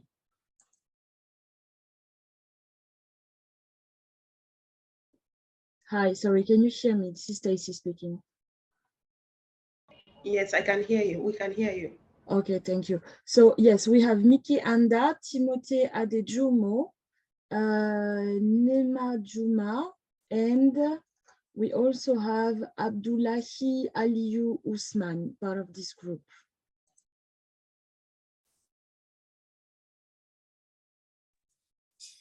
Thank you very much.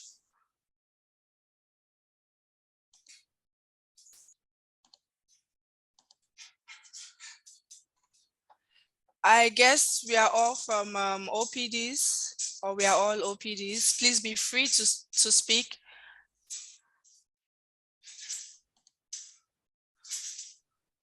On this needs assessment and analysis for humanitarian program cycle. What are the needs assessments? Please, we don't need to be shy, just speak out. This is a learning platform for all, so we could learn from each other. And at the end of the day, we'll also help to clarify you on any area that is necessary. So you can go on.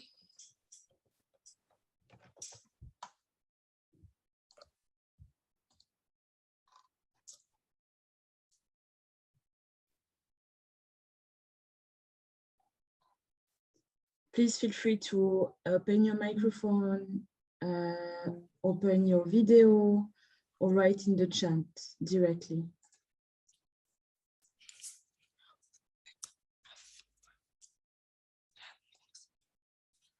Also, in addition, if you can't speak up in this group, you could just type your questions or answers or thoughts and ideas in the chat box. That's fine with us. Our needs assessment and analysis within the humanitarian program cycle. That's our main focus. So let's go ahead. Can I go ahead?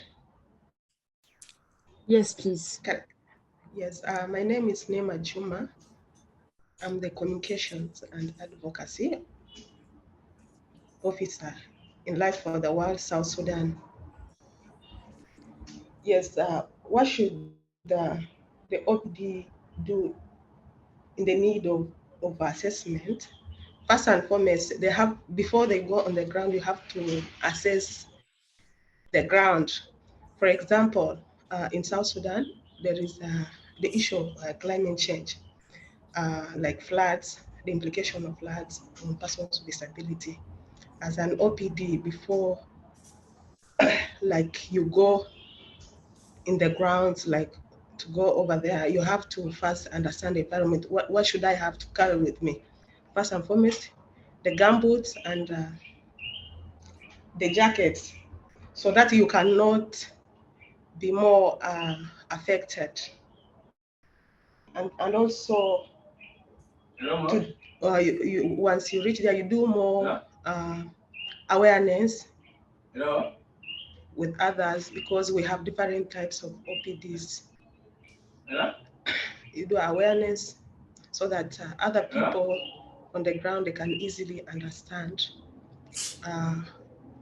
the impact of the environment. It can either be the conflict itself or the floods or any other thing, there. So I can stop there. Maybe someone can come in. With time, I'll come again. Thank you.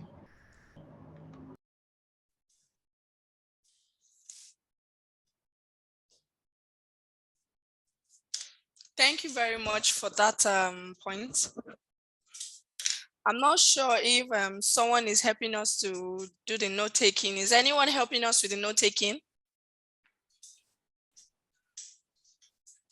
Because I'm actually looking at my interpreter, so my interpreter cannot write at the same time while interpreting. So please, can someone from the group volunteer to do the note-taking for us for all the points, ideas, and questions? Yeah, I'm a co-facilitator, but yeah, we need someone within the group to also help us with the note-taking. Anyone? It's okay, Suleiman. I will take the notes. If just we can, you can share after just the note about what Nema shared. We also have a comment in the chat from Nikki saying that's a better option, a chat for those without proper network. So Nikki, we are waiting for your comments then in the chat, please. Oh, can I briefly,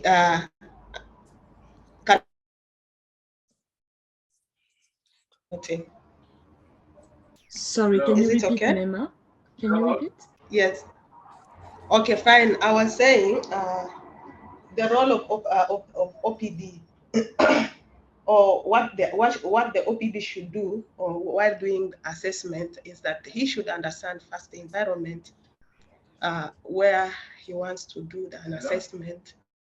And I gave an example, like in South Sudan, we have floods. There's a climate change, and we have a lot of floods in different areas. And there are reports that most of the persons with disability have been affected in areas of like Jongole, Upper Nile, and also Western Equatoria. So you find that, these situations comes, like unexpectedly, and most of the people are not prepared about it. So we need to study environment, since we have different types of disability, and also do more awareness. Also get prepared for anything that comes. And also there is the conflict in our country, and most of the people have been affected. Even there is sometimes, some of them have been killed, it's because I think we need to get prepared for this in most cases. Yeah, that's all I can say.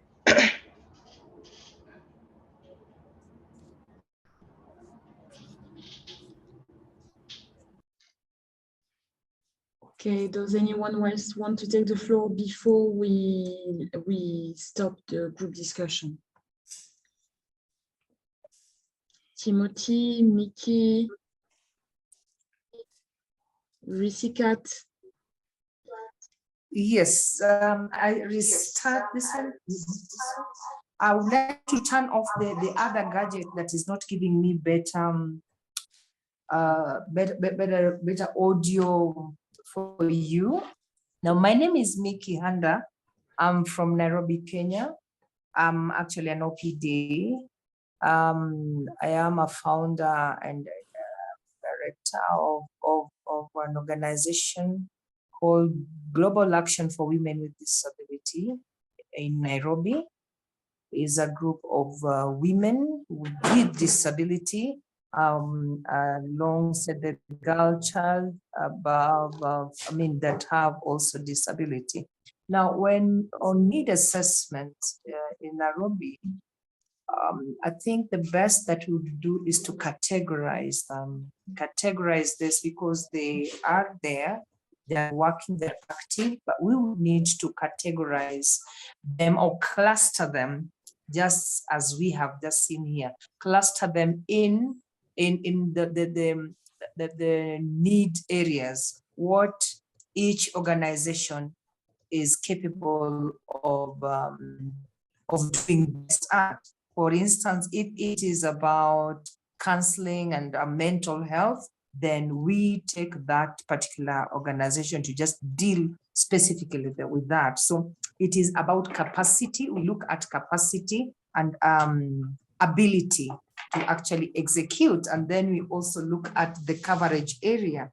So if it is an organization that mostly deal with people mostly based in the slum areas, because most OPD you find membership is huge at in the slums, then we look at the capacity. So the best that OPD would do would to help with the capacity building for the organizations. I think that's the best I can say for now.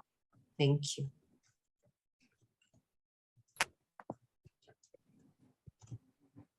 Thank you.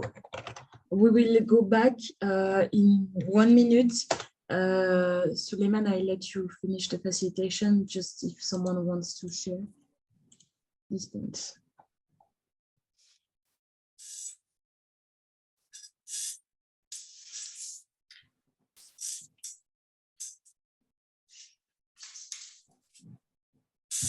Okay, I think, thank you very much everyone for your comments. Some have already said some things, and some others may be shy, but in the needs assessment and analysis of a humanitarian program cycle, we need to know what are the key areas that we have to assess and the exact needs within those areas. You see, in those areas, data is very important. If we don't have data, we can't make any impact or intervention.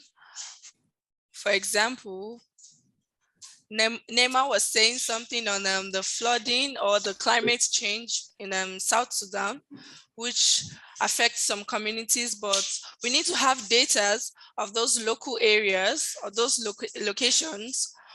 If there are persons with disabilities there, their clusters, their gender, their disability types, Then next, we also need to start preparing on how to implement responses, maybe through awareness raising or understanding the environment, like Nema said.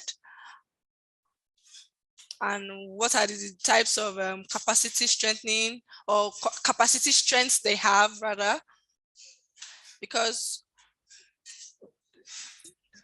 within knowing their capacities, they'll be able to identify the 9 steps and how to go about them. So yes, over, back to the group. I'm back to the main group.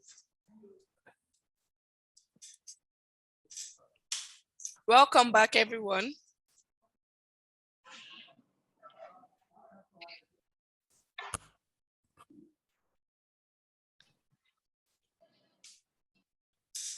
Can you hear me?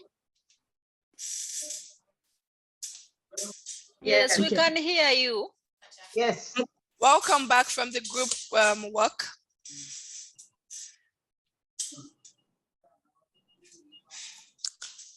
As we're split into groups,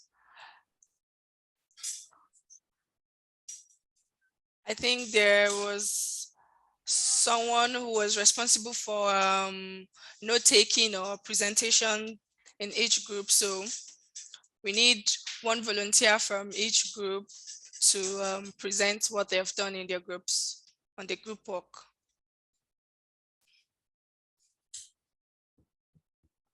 We're starting with group 1.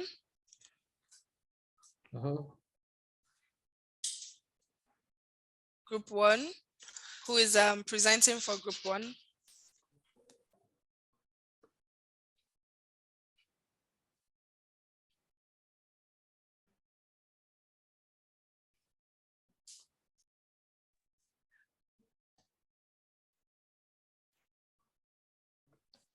So we had Nema and sorry, and Miki commenting. I don't know if one of you wants to take the floor.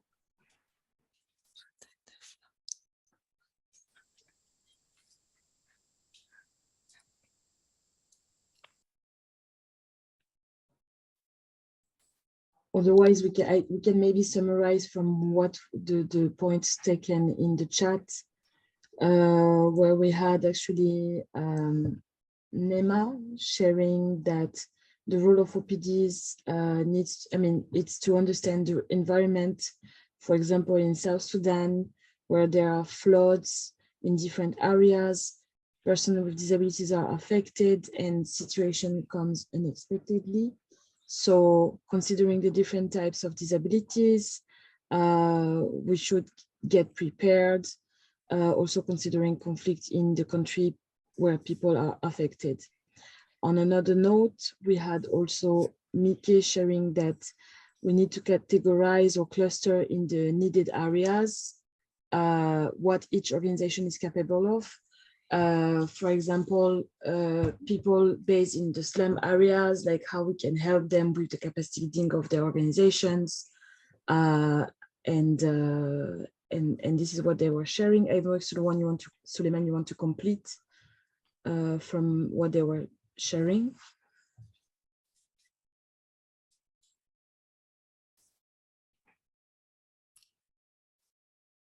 Fantastic.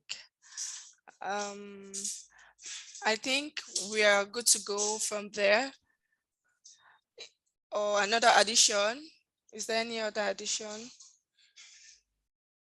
Okay, I do have one addition. The cluster preparedness in terms of conflict and also categorizing persons with disabilities within the locations and the areas, and data, which is very important, which I was talking on before we got back from the group work, that we need data, accurate data. That is all for group 1. We're good to go. Now, can we proceed to the next group on strategic response planning, group 2?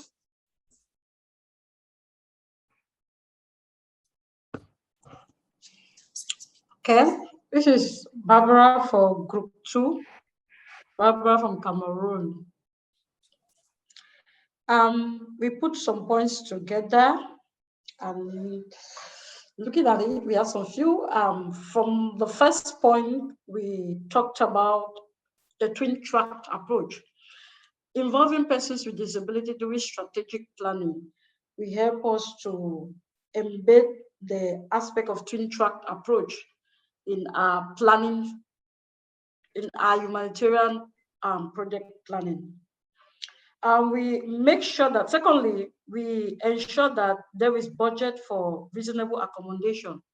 During strategic planning, OPDs will now discuss on the budgets for reasonable accommodation for all the, maybe for persons with disability that will be involved in the project, so that during implementation, there will already be an approved and exist budget for reasonable accommodation. Also, for us, for OPDs to be involved during strategic planning is for them to also bring into the limelight on how to operationalize the EAS guideline on inclusion of persons with disability during humanitarian action. OPDs are also there to remind UN agencies on their obligations about the United Nations Convention on the Right of Persons with Disability. Also, OPDs are there to bring in meaningful participation into this process, taking into consideration the aspect of the UNCRPD, which talked about OPD's rights. They are right owners. It's their right to be involved in everything that concerns them. Lastly, we talked about the various stages, looking from the first stage, which is need assessment. OPDs are also there to see that, okay, the first stage has been done, which is need assessment. So what is the way forward? Based on the need, they can better explain to humanitarian organizations the way forward to meet these needs of persons with disability. Thank you very much. That's what we had to put together as Group 2 members. Thank you for Group 2 for a very fantastic presentation. Now the floor is open for Group 3, resource mobilization. Hello?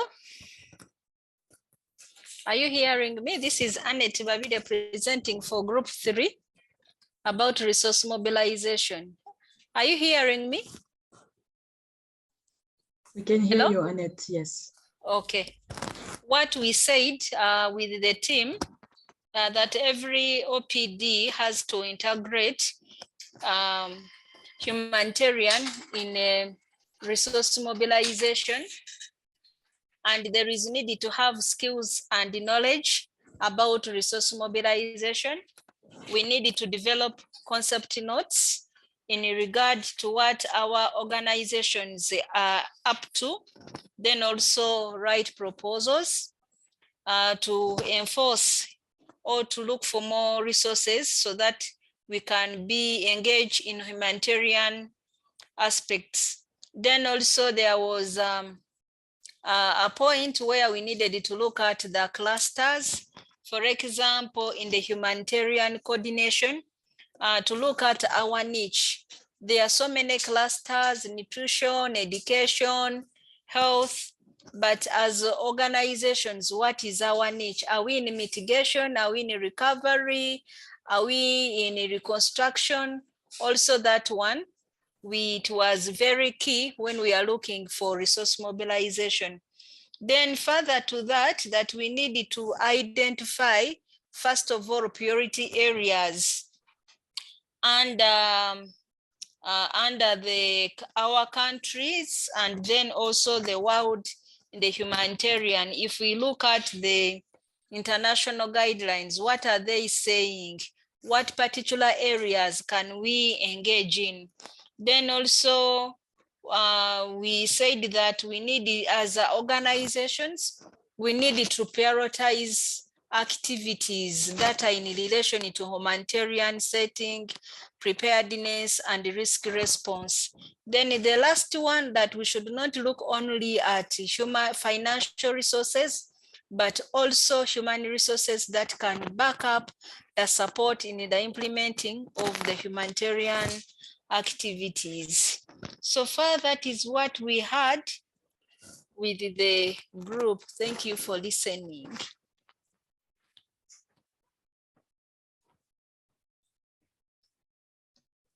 Thank you, Group 3, for a wonderful presentation. So the next group, the floor is open for you, implementation and monitoring and evaluation. The floor is open for you.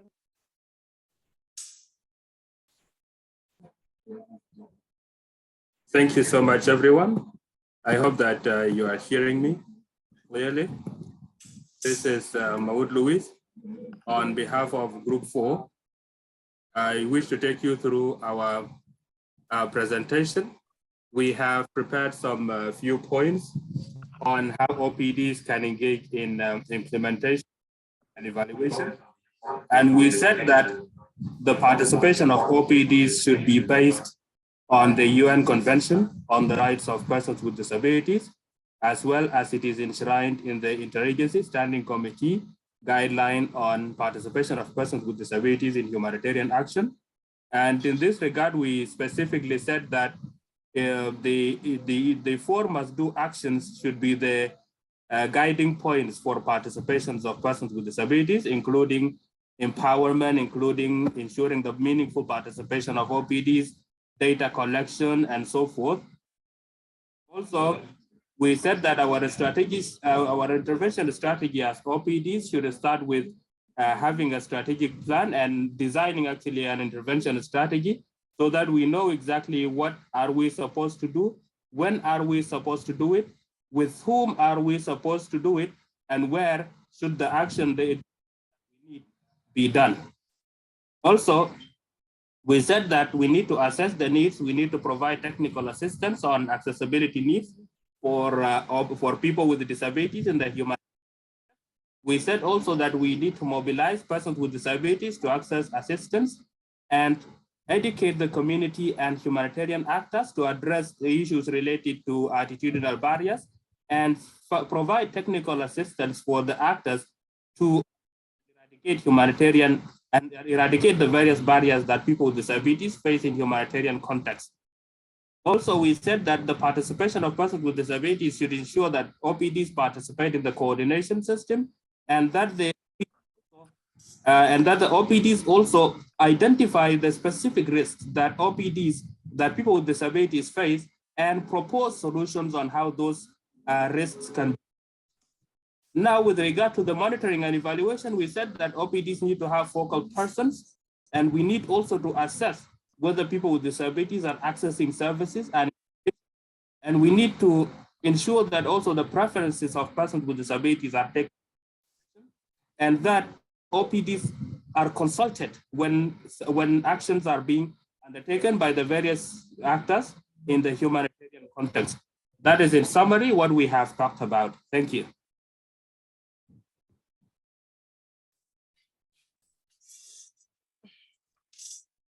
All right, thank you, Group 4. You did very well. Thank you to all the groups. Wonderful presentations. Because of time, the most important thing from the group work, I want to encourage the OPDs that it is never too late to for any future intervention or engagement with any humanitarian sector intervention in your groups. And it is very key for you to be very proactive in any participation on humanitarian intervention.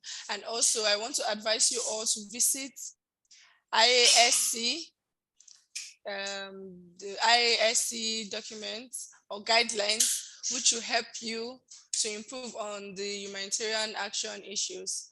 Thank you for your participation. Right now, I'd like to hand over to my colleague, Aluradi. Thank you, Suleiman. Thank you all. Just to have a final reflection on this program cycle, that OPDs, as OPDs, we need to participate in any cycle, even if we have missed one cycle. So ideally, we should participate and engage in the full cycle. But nevertheless, if we miss one stage, we should not give up. We should participate in the other stages till we have the full recognition or full participation in the full cycle. And also the key message I would like to share, don't wait. So go and propose yourself, go and ask for the participation because you know the nature of the humanitarian action.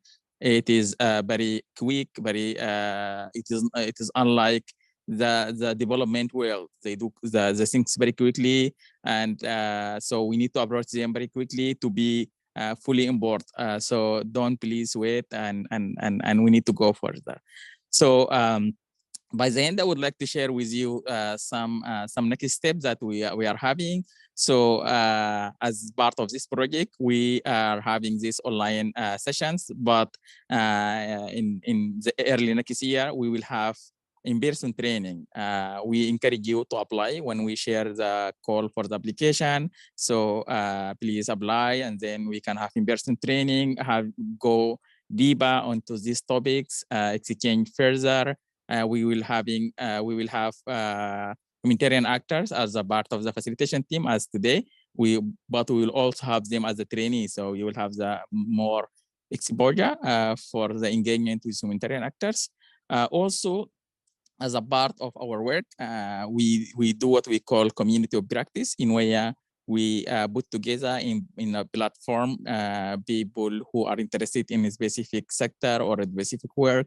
And in this case, people who are interested in inclusive humanitarian actors action to be together, to exchange, to share knowledge, to share experience, to share opportunities, to ask whatever. And in this line, we would like to propose that we will have a WhatsApp group in order to be a platform to exchange, as I mentioned, to share, to have more opportunities and so on. And Stacy is putting the link for the community of practice WhatsApp group. In order, if you would like, you can just join, just go to the link and join from your end. We will also share the PPT of the full cycle. I mean, the full 2 webinars. We'll share with you the PPTs. In the PPT, you will find further resources by you can go and read and deeper your knowledge. We will also share the link for the WhatsApp group in the PPT again for people who could miss it now. In the PPT, we will also share a survey link in where you can provide feedback about those 2 sessions that you attended, and also put further questions that we can address later on in our trainings. So it is a method of just evaluation and improve our work. And just to highlight, the survey is anonymous, so please be frank and be honest, because we need to improve our things, and don't feel that you are monitored. So you are free to share everything without knowing who are you. By the end, I would like just to thank our colleague as the facilitation team. Stacy also put the link for the survey here. If you can just spend 5 to 10 minutes to do the survey, that would be fantastic. So since we are running out of the time, I would like just to thank the facilitation team, Gordon, Yeti, Suleiman, and Moot, and thank you for Karen from the USAID. And thank you for your active participation. I really enjoyed the session and listening to your experience, your question, your smart intervention. I wish you all the best. And indeed, we will be in communication, sharing with you, as I mentioned, more materials, more opportunities, especially when you join the community of practice regarding Article 11. We call it Article 11 because it is the humanitarian action things came under the Article 11 of the Convention on the Right of Persons with Disability. All the best, and you have Mood. We will put his contact in the PPT. Please reach out to him because he is a fellow for Africa English region. So you can communicate with him if you have further doubt He will be available to support you whenever you need. Thank you once again and all the best. And if you are happy with having a picture by the end, we can all like open our cameras just to take a screenshot and to say bye by seeing each other. So I will encourage you to open your your camera. Then Stacy can take. Then Stacy can take a screenshot.